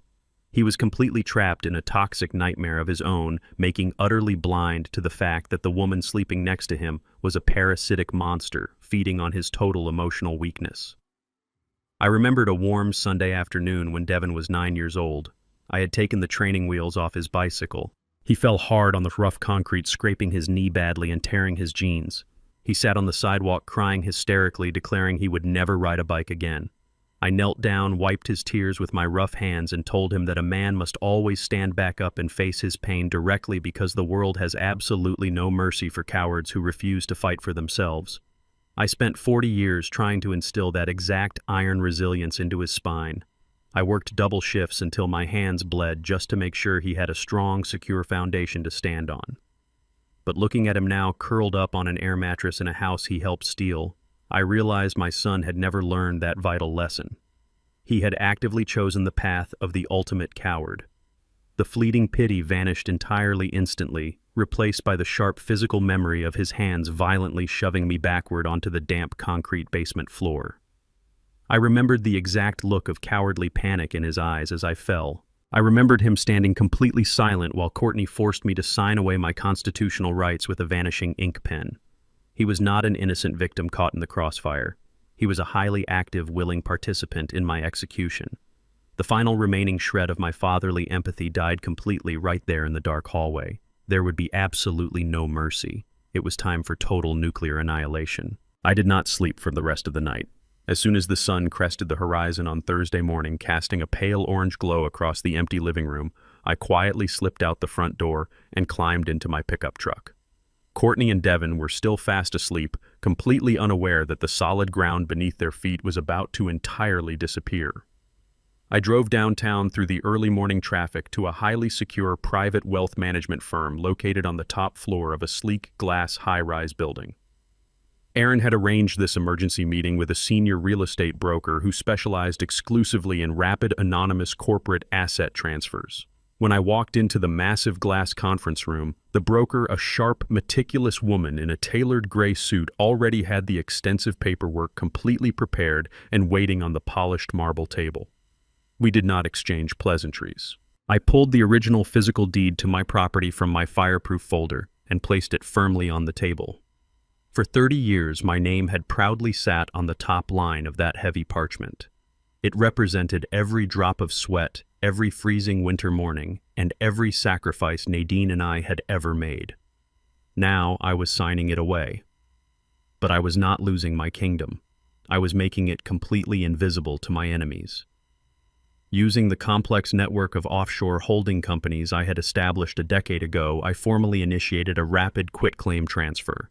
I legally sold the entire multi-million-dollar estate, including the primary residence, the sprawling half-acre lot, and the detached luxury garage, to an anonymous private corporate trust based in the Cayman Islands.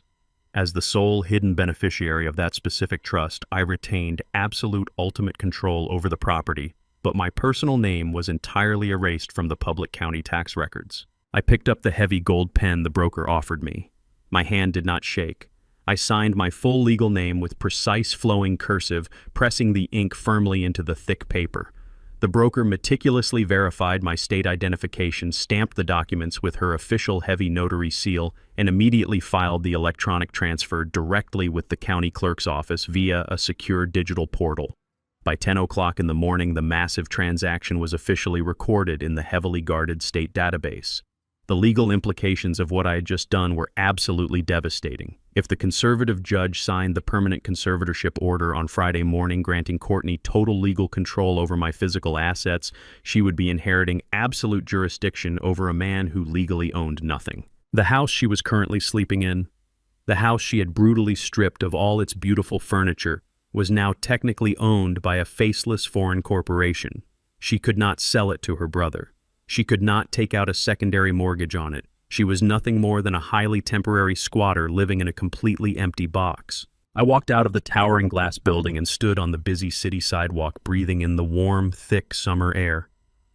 I checked the screen on my cell phone. It was Thursday afternoon.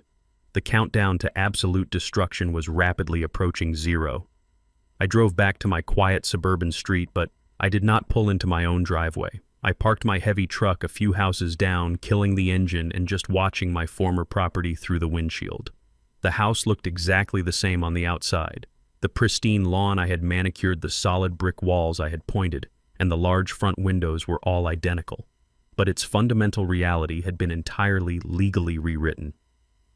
I sat in the driver's seat for hours, watching the sun slowly go down and the automatic streetlights flicker to life across the neighborhood. I watched Devin walk out to check the mail, looking nervously up and down the street.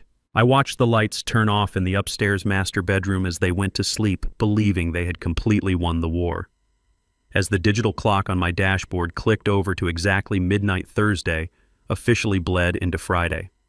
The final electronic property records updated across the vast municipal servers, locking the transfer into absolute permanent legal stone. On paper, as of this exact second, I was a completely penniless, destitute old man with absolutely zero liquid assets and no physical property to my name. Tomorrow morning was the mandatory emergency court date. Courtney was going to walk into that downtown courtroom wearing a modest dress and expecting the judge to crown her a multi-million-dollar queen. She had absolutely no idea she was stepping directly onto a perfectly rigged financial landmine.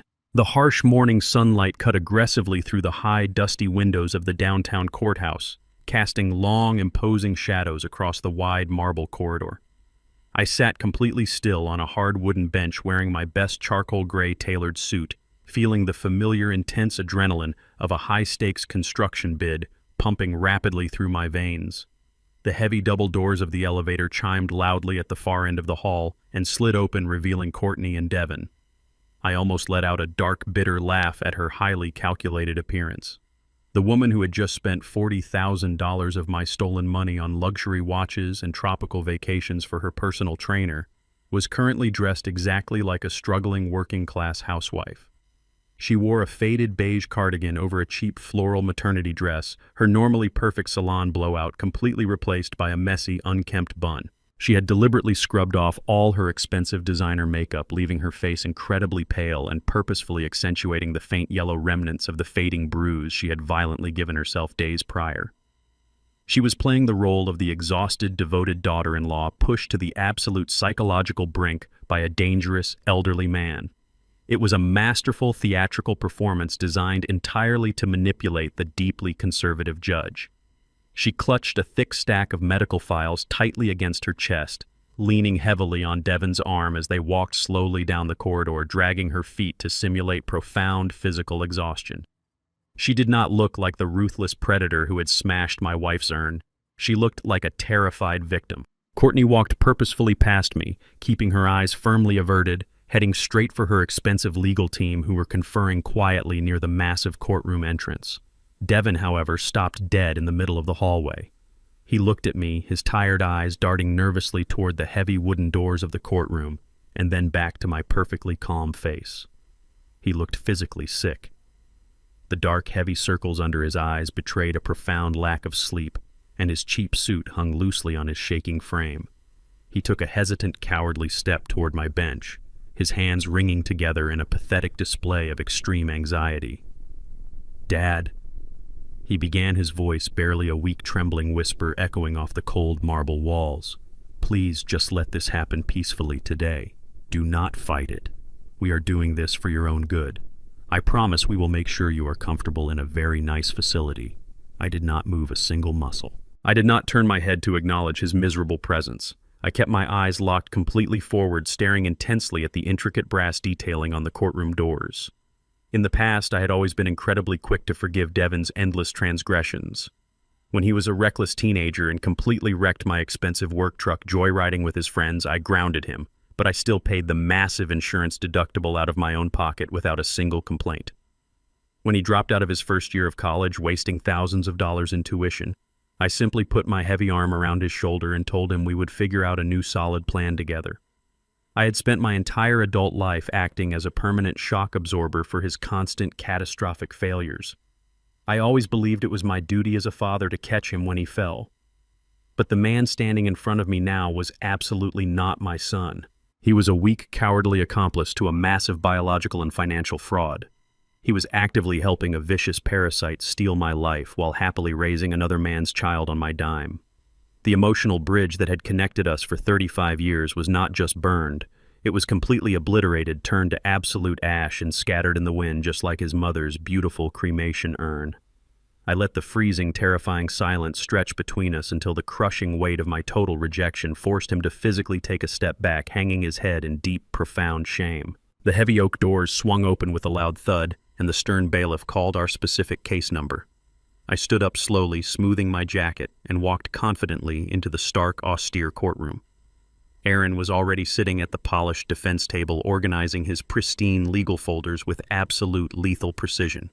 He gave me a single sharp nod as I took the heavy leather seat next to him. Across the wide aisle, Courtney was sitting at the petitioner's table, aggressively dabbing at her dry eyes with a crumpled tissue, while her high-priced, arrogant attorney arranged his massive binders. The judge, a stern-looking older man with deep lines carved into his face, entered the room. Everyone stood as he aggressively slammed his wooden gavel, demanding absolute silence. He immediately stated that he had heavily reviewed the highly disturbing video evidence submitted the previous day and was prepared to make a swift, permanent ruling regarding my physical and financial autonomy to ensure the safety of the public. Courtney's lawyer stood up aggressively, buttoning his expensive suit jacket. He launched into a highly dramatic, heavily rehearsed monologue. He painted me as a tragically confused, highly violent old man suffering from acute, rapidly progressing dementia, who was a massive threat to his own family. He aggressively pointed to the police report citing the fabricated domestic violence incident as absolute, undeniable proof that I was a massive physical threat to a delicate pregnant woman. Then he moved to the core financial aspect of the petition. Your Honor, my incredibly brave client is not just asking for physical custody to ensure this poor man's safety. The lawyer boomed, his voice echoing loudly across the silent paneled room. We are formally requesting immediate and total conservatorship over his entire massive financial estate. We have the certified bank records indicating a net worth of approximately $3.5 million, including a highly valuable primary residence and substantial liquid corporate dividends. My client needs absolute total control over these massive assets to properly fund the highly expensive 24-hour specialized psychiatric care Mr. Garrett so desperately requires. She is willing to take on this massive, horrific burden out of pure family love. He slid the thick stack of forged medical proxies and the invalid vanishing ink waiver directly across the high wooden bench toward the judge. They wanted absolutely everything. They wanted to permanently lock me in a medicated cage and steal the keys to my kingdom. The judge slowly adjusted his heavy reading glasses carefully, reviewing the massive stack of fraudulent documents presented before him. The sheer, staggering weight of the requested financial transfer hung heavy in the tense courtroom air. The judge looked up, his stern, uncompromising gaze locking directly onto our defense table. Mr. Aaron, the judge said, his deep voice completely devoid of any warmth or patience. These are incredibly serious allegations supported by highly disturbing visual evidence and sworn medical affidavits signed by your own client. The petitioners are requesting total permanent control over your client's life, liberty, and a $3.5 million estate. Does the defense have any formal legal objections to the immediate implementation of this permanent conservatorship? Courtney completely stopped dabbing her fake tears. She lowered her crumpled tissue and cast a slow, sideways glance at me, a wicked, incredibly triumphant smirk twisting her lips. She was absolutely certain she had successfully driven the final nail into my coffin. Aaron stood up slowly, deliberately buttoning his tailored navy suit. He looked directly at the judge, offering a smooth, perfectly relaxed smile that completely defied the gravity of the room. "Actually, Your Honor," Aaron stated, his clear voice ringing out with absolute lethal confidence, "we do not object to the conservatorship at all." The words hung in the sterile courtroom air like a thick, heavy fog. "We do not object to the conservatorship at all." The reaction across the room was instantaneous and incredibly profound. Courtney's lawyer stopped shuffling his massive binders and looked up with a highly visible expression of complete bewilderment. He had spent the last 10 minutes aggressively building a massive hostile narrative, completely expecting Aaron to launch a vicious counterattack. Instead, Aaron had simply stepped aside and opened the gates. Across the wide center aisle, Courtney let out a sharp, audible gasp of pure absolute triumph. Her posture instantly changed. The hunched shoulders of the exhausted victim vanished completely, replaced by the arrogant, rigid spine of a victorious predator. A massive, greedy smirk spread across her pale face, stretching from ear to ear. She leaned over and whispered something sharply into Devin's ear. Devin let out a massive, trembling sigh of profound relief. The heavy, crushing guilt that had been visibly eating him alive for the past 48 hours seemed to instantly evaporate from his shoulders. He slumped back into his heavy wooden chair, wiping a layer of cold sweat from his forehead. He actually believed the brutal war was completely over. He believed his father had finally surrendered to their absolute authority. The stern judge looked down from his high wooden bench, mildly surprised by the sudden, complete lack of legal friction. He nodded slowly, appreciating the rare efficiency of a peaceful resolution in his highly congested courtroom. "Very well," the judge stated, his deep voice echoing clearly across the paneled room. "If the defense formally concedes to the medical necessity of this action, I will sign the permanent order transferring all physical and financial proxy rights to the petitioner immediately." The judge reached out with a steady hand and picked up his heavy gold fountain pen. He pulled the thick, final ruling document toward the center of his desk, uncapping the pen with a soft metallic click. I sat perfectly still at the defense table, my breathing slow and completely controlled, watching the sharp gold nib of the pen hover just a fraction of an inch above the crisp white parchment. Before a single drop of ink could touch the legal page, Aaron took a highly calculated step forward. He raised his right hand just slightly, keeping his posture incredibly relaxed but projecting a terrifying, lethal authority. "However, Your Honor," Aaron stated, his voice cutting through the quiet courtroom celebration like a sharpened steel blade. "While we absolutely do not object to the general concept of a protective conservatorship, we must vehemently object to the highly fraudulent fabricated documents the petitioner has submitted to secure it." The judge stopped, his hand freezing completely in midair. Courtney's triumphant smirk instantly vanished completely, replaced by a sharp, rigid scowl of intense confusion. Her expensive lawyer jumped aggressively to his feet, violently slamming his hands flat against his table. "Objection, Your Honor!" The opposing lawyer shouted, his face turning a bright flush pink. "This is a highly disruptive and entirely inappropriate courtroom stunt. Opposing counsel just formally conceded the case, and now he is making wildly baseless accusations of fraud to waste the court's valuable time." The judge silenced the lawyer with a sharp, aggressive bang of his heavy wooden gavel. He looked directly at Aaron, his eyes narrowing with intense judicial scrutiny. "You are walking a very dangerous line." "Mr. Aaron," the judge warned, his tone completely devoid of any patience.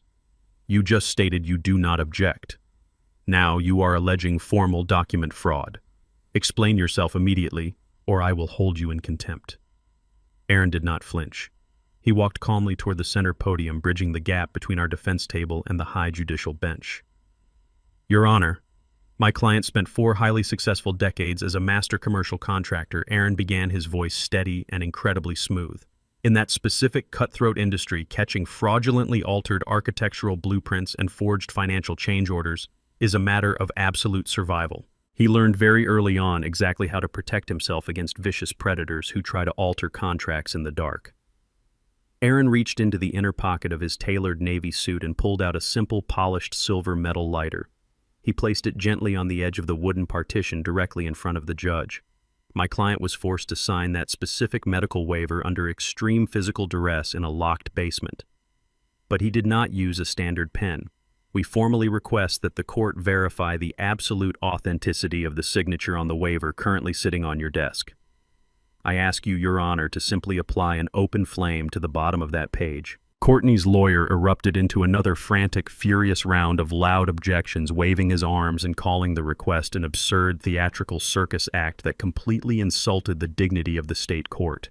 He demanded the judge sign the final order immediately and throw us out of the building. But the judge, a highly experienced legal veteran who had presided over decades of complex, incredibly bitter family disputes, was deeply intrigued by the sheer unprecedented nature of Aaron's bold request. Judges despise being lied to, and the absolute supreme confidence radiating from Aaron was impossible to simply ignore. The judge silenced the opposing counsel with another deafening strike of the gavel, demanding absolute total silence in his courtroom. He looked down at the small silver lighter resting on his partition, and then looked at the thick medical waiver Courtney had submitted as her ultimate proof. He picked up the metal lighter. He flicked his heavy thumb over the ignition wheel. A small, bright orange flame sparked violently to life, casting dancing shadows across the high wooden bench. Courtney stood up slightly from her chair, her knuckles turning completely white as she gripped the edge of the petitioner's table. She remembered the freezing, damp basement. She remembered shoving the cheap plastic pen away from my hand and watching me pull my own heavy black drafting pen from my flannel coat. Her breathing became incredibly shallow and rapid. The judge picked up the medical waiver, holding it carefully by its top edge. He slowly passed the open orange flame just a few inches beneath the bold signature line, keeping the intense heat steady, but not close enough to scorch the paper. In less than 3 agonizing seconds, the absolute chemical magic of the thermal friction ink aggressively activated. The dark blue signature that Courtney thought was her ultimate golden ticket completely evaporated into thin air. The ink vanished entirely, dissolving into absolutely nothing, leaving a stark blank white space exactly where my name used to be. A collective, highly audible gasp echoed rapidly through the packed courtroom gallery. Devin buried his face entirely in his trembling hands, but Aaron was absolutely not finished. "Now, Your Honor," Aaron instructed, pointing his expensive pen directly at the blank space on the paper. "Please angle the document directly toward your overhead desk lamp and closely examine the deep physical indentations left behind by the heavy pressure of my client's pen." The judge complied, tilting the heavy parchment backward. The harsh, bright desk light cast tiny, dark shadows into the deep, aggressive grooves I had deliberately carved into the thick paper fibers. The judge squinted, leaning incredibly close to the document. The deep pen grooves did not spell my name. They spelled out a completely different, highly legible phrase carved permanently into the page. "Signed under extreme duress. This is a forged document." The dead, heavy silence that immediately descended upon the massive courtroom was absolutely deafening. The judge slowly lowered the piece of paper, his face turning a dark, incredibly dangerous shade of crimson. The sheer absolute audacity of the crime committed directly inside his courtroom radiated from his rigid posture. He placed the silver lighter down onto his desk with a heavy, sharp, metallic clink that echoed through the room like a loud gunshot. He turned his intense, furious gaze directly toward Courtney's table. Courtney was completely frozen solid, her mouth opening and closing in rapid succession like a suffocating fish, but unable to form a single coherent syllable. The absolute terror of federal perjury charges was visibly crashing down upon her shoulders. Her highly expensive, arrogant lawyer stared at the blank page in absolute, unadulterated shock, visibly shrinking backward under the intense, lethal judicial scrutiny. He realized instantly that his client had just dragged his pristine legal career directly into a massive federal fraud conspiracy. The judge leaned far forward over his high wooden bench, his knuckles turning completely white as he gripped the polished edge of the desk. He glared directly at Courtney's lawyer with a look of pure, unfiltered, absolute wrath. "This is a blatant, highly calculated forgery," the judge boomed, his incredibly deep voice shaking the very walls of the room. "Explain this immediately before I order the bailiffs to lock the doors and hold both you and your client in criminal contempt of court." The absolute sheer panic that seized Courtney's face was something I will remember for the rest of my life. Her mouth opened and closed, but the arrogant, manipulative words she had relied on for months completely failed to materialize. She looked wildly at her high-priced lawyer, seeking a lifeline that simply did not exist. It must be some kind of clerical error," she finally stammered, her voice shrinking into a pathetic, high-pitched squeak. "The hospital must have given us the wrong form." The judge did not blink. His steely gaze remained entirely fixed on her, seeing right through the pathetic, transparent lie. Her lawyer, realizing his pristine professional reputation was rapidly going up in flames, aggressively stepped away from her at the petitioner's table. He desperately needed to pivot the court's attention away from the glaring federal forgery before he was held personally liable as a co-conspirator. "Your Honor," the opposing lawyer shouted quickly, wiping a thick layer of cold sweat from his forehead with a silk handkerchief. "While we completely withdraw that specific medical waiver due to highly suspicious administrative irregularities, the core foundation of our emergency petition remains absolutely intact. We have sworn affidavits detailing Mr. Garrett's deeply erratic behavior. He is clearly suffering from severe cognitive decline. We formally demand immediate protective control over his physical person, and more importantly, a strict legal injunction to freeze his $3.5 million real estate assets. He is entirely incompetent to manage a massive estate of that size, and my client is stepping up to protect that property from ruin." Aaron let out a soft, incredibly dry chuckle that echoed clearly across the tense courtroom. He calmly picked up his heavy leather briefcase and unclasped the brass locks. "Incompetent," Aaron repeated, letting the word hang in the air like a ridiculous joke. "Your Honor, opposing counsel is attempting to paint my client as a frail, confused man, incapable of managing his own shoelaces, let alone a multi-million-dollar financial portfolio. That narrative is not just factually incorrect. It is a complete and absolute insult to one of the most brilliant architectural minds in this state." Aaron pulled a massive, highly organized stack of legally certified documents from his briefcase. The thick binder was heavily tabbed with bright red markers and embossed with the heavy raised seals of the state treasury and the county clerk's office. My mind briefly flashed back to the bitter, freezing winter of 1992. A bitter rival developer had anonymously reported my construction firm to the Internal Revenue Service, hoping to completely paralyze my business during a massive bidding war. The federal government sent 3 aggressive field agents to audit 10 years of my intricate corporate finances. They spent 3 grueling weeks tearing through my office looking for a single misplaced decimal point to justify freezing my commercial accounts. I did not panic then either.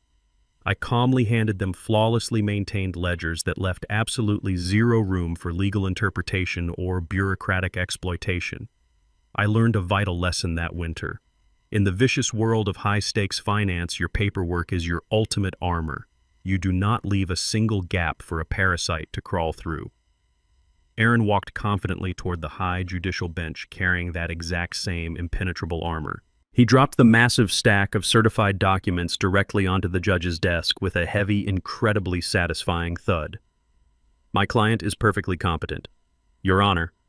Aaron stated, his voice ringing with absolute, undeniable authority.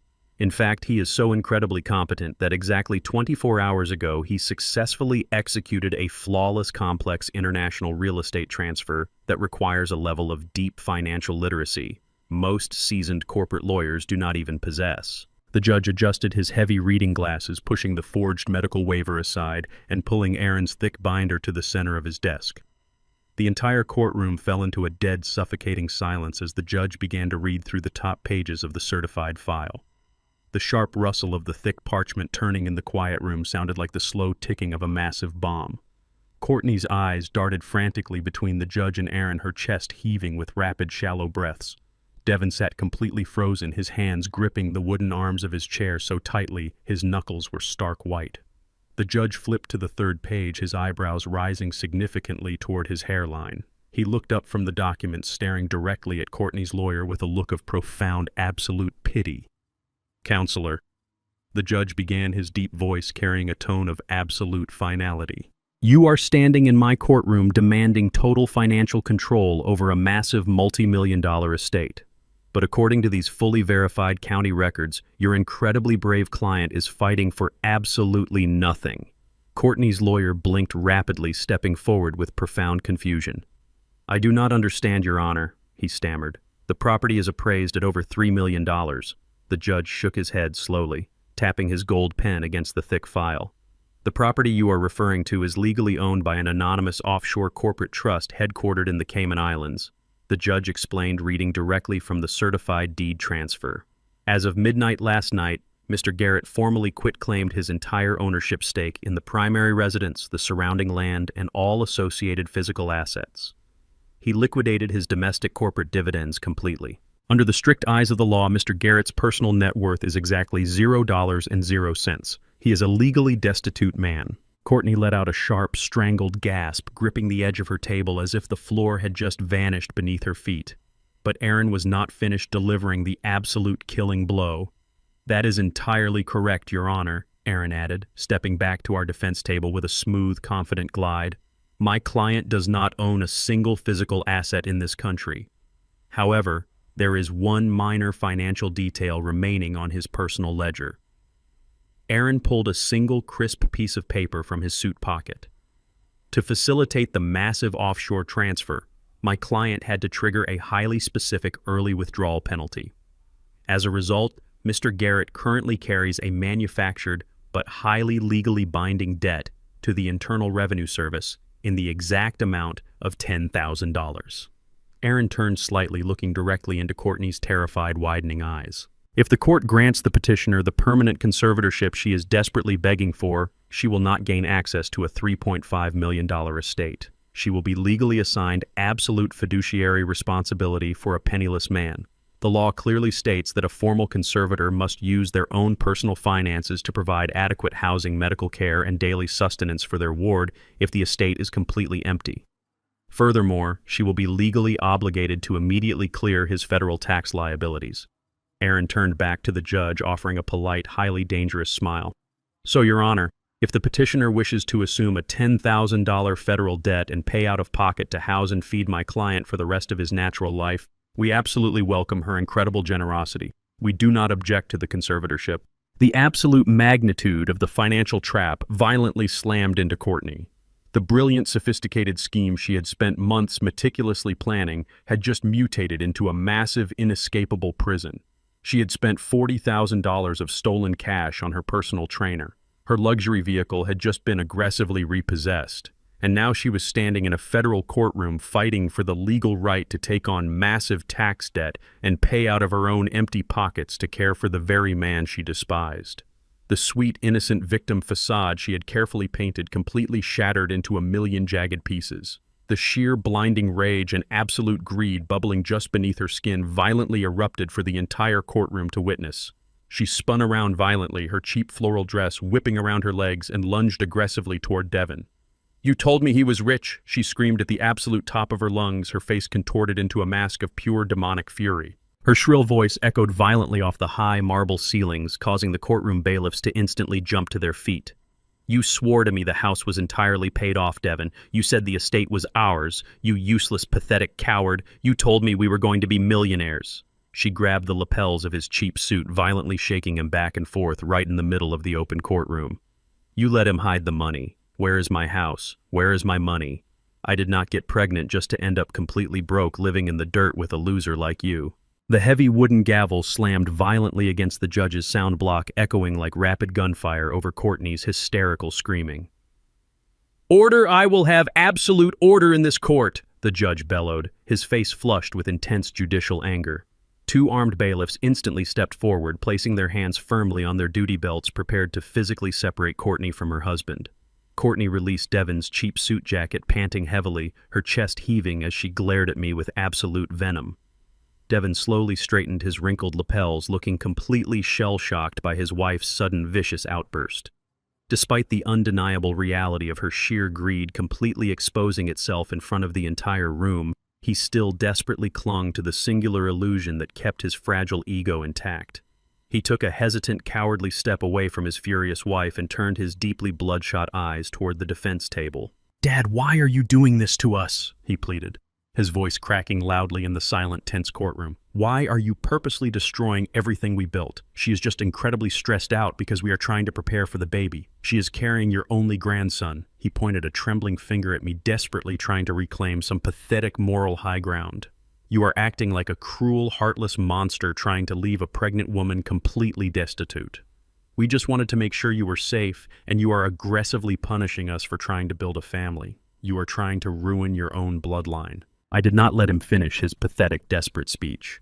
I placed my large hands flat against the polished wood of the defense table and slowly pushed myself up from the heavy leather chair.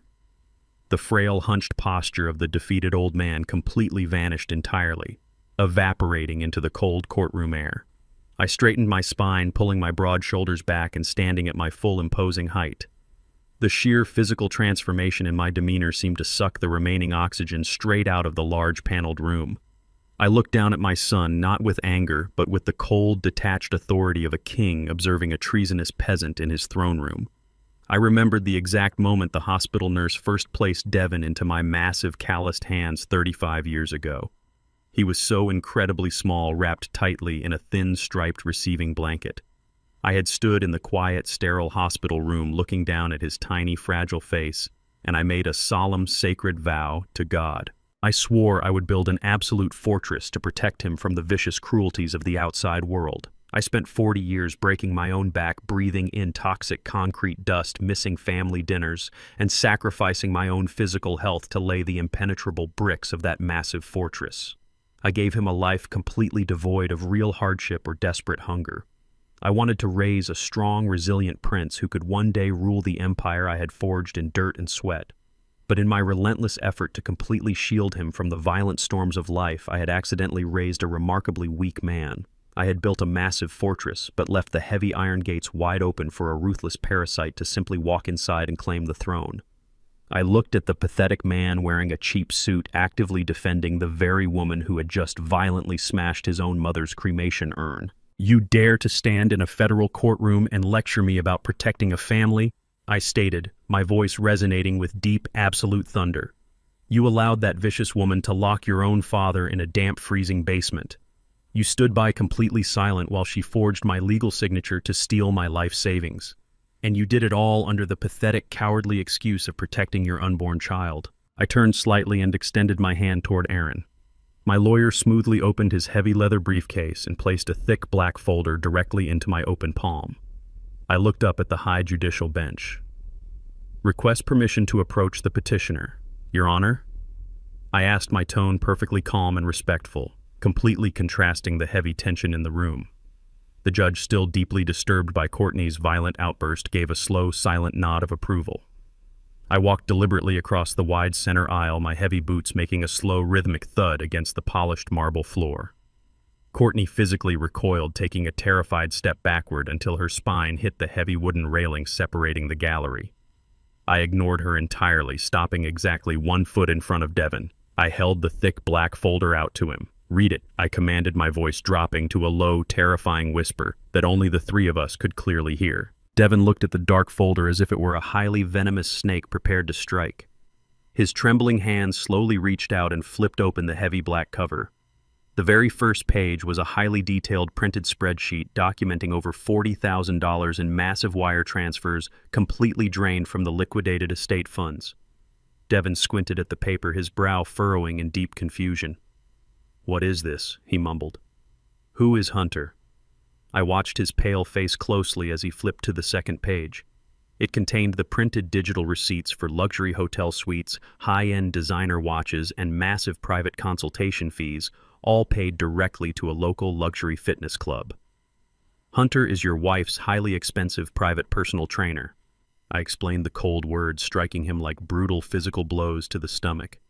"You thought she was liquidating my antique furniture to secure your financial future. She was actively bleeding the estate entirely dry to secretly fund a lavish illicit lifestyle with another man. Look at the dates, Devin. She was booking luxury resort weekends with my stolen money on the exact same day she claimed she was resting in bed with severe pregnancy complications." Devin shook his head rapidly in deep, frantic denial. "No, that is impossible," he stammered, his hands shaking violently as he frantically turned to the very last page in the thick file. He stopped completely dead. The remaining color rapidly drained from his face, leaving him looking like a terrifying pale ghost. Staring up at him from the crisp white paper was the high-resolution black and white medical ultrasound image I had downloaded directly from his own compromised laptop. Below the medical image, the typed digital caption screamed the absolute horrific truth into his retinas. "Our little secret, Hunter. I absolutely cannot wait to spend the old man's millions with you and our beautiful son." I stepped incredibly close to Devin, looking directly into his shattered, terrified eyes, watching his entire universe completely collapse in real time. "She is carrying Hunter's son," I stated, my voice completely devoid of any human mercy. "And you happily paid for it with the money you stole from your dead mother." The heavy black folder slipped from Devon's entirely numb fingers, hitting the courtroom floor with a loud, sharp slap. The printed emails and bank transfers scattered wildly across the polished marble. His knees instantly buckled beneath his weight, completely giving out as the absolute magnitude of the ultimate betrayal violently crushed his fragile reality. He collapsed heavily into his wooden chair, letting out a loud, horrific sound that was half scream and half desperate gasp for air. He buried his face deep into his trembling hands, sobbing completely uncontrollably, his shoulders violently shaking as his entire life completely disintegrated in front of a packed federal courtroom. The painful, agonizing wails of a thoroughly broken man echoed off the high paneled walls. Courtney realized in that exact terrifying fraction of a second that her massive, intricate web of lies had been utterly, completely destroyed. She had lost the house, she had lost the money, and her ultimate biological shield had just been completely detonated. She was facing immediate federal charges for perjury, massive wire fraud, elder abuse, and criminal forgery. Pure, unadulterated panic completely hijacked her central nervous system. She spun around, entirely abandoning her weeping husband, and sprinted aggressively toward the heavy double oak doors at the back of the courtroom. Her cheap shoes slapped loudly against the floor as she prepared to run straight out of the building and disappear into the busy city streets to avoid impending arrest. But before her frantic hand could even touch the brass door handle, two massive federal marshals stepped smoothly out from the dark shadows of the back corridor. They crossed their heavy, muscular arms, physically blocking the only exit with their broad, imposing frames, staring her down with absolute zero tolerance. The judge did not hesitate for a single second. He looked directly at the two massive federal marshals blocking the heavy oak doors and issued a swift, absolute command. "Arrest that woman immediately," the judge boomed, pointing his wooden gavel directly at Courtney. "I am officially remanding her into federal custody pending formal charges for criminal forgery, felony, wire fraud, and severe elder abuse." The courtroom erupted into pure chaotic noise as the marshals moved forward with brutal, unyielding efficiency. Courtney kicked and screamed like a feral, terrified animal as they forced her arms behind her back and locked heavy, cold steel cuffs tightly around her wrists. Her pathetic, desperate cries echoed down the marble hallway as she was dragged away, completely stripped of her stolen wealth, her fake pregnancy, and her manufactured dignity. Fast forward exactly 48 hours. The heavy, humid summer air clung to the quiet suburban street as Devon walked slowly up the long concrete driveway of my estate. He looked like a completely hollow, shattered shell of a human being. He was carrying a cheap, black plastic trash bag meant to collect whatever pathetic scraps of clothing he had left behind in the master bedroom. He reached the front porch and slid his key into the heavy brass deadbolt. It hit a solid metal wall and did not turn.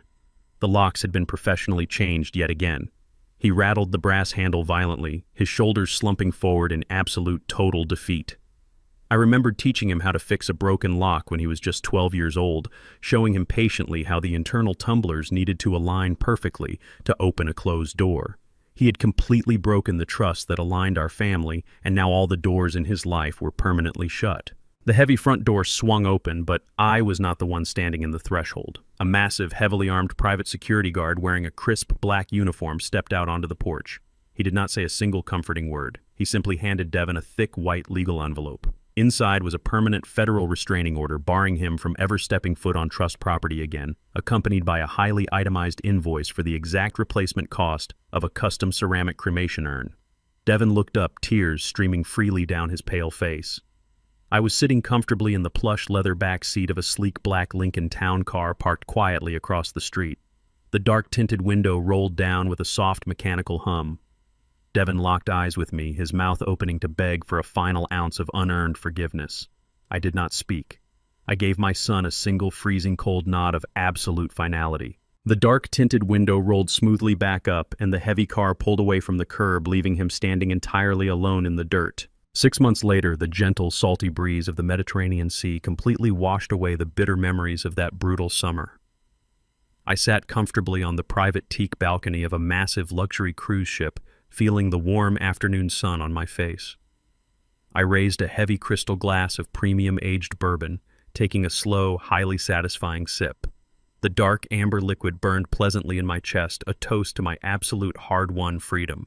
The heavy, suffocating chains of unreciprocated obligation had been completely severed. Blood makes you related, I thought, watching the endless crystal blue horizon stretch out before me. But loyalty makes you family, and disrespect makes you a total stranger. The greatest lesson I learned is that unconditional love should never mean unconditional surrender. We spend our entire lives building a safe foundation for our children, hoping they will honor our sacrifices. But sometimes the people we protect the most become the predators we never expected. Generosity without strict boundaries is simply an open invitation for absolute exploitation. You must always protect your own peace and secure your legacy before someone else attempts to claim it. If my story resonated with you today, please hit the like button, leave a comment below, and subscribe to my channel for more videos.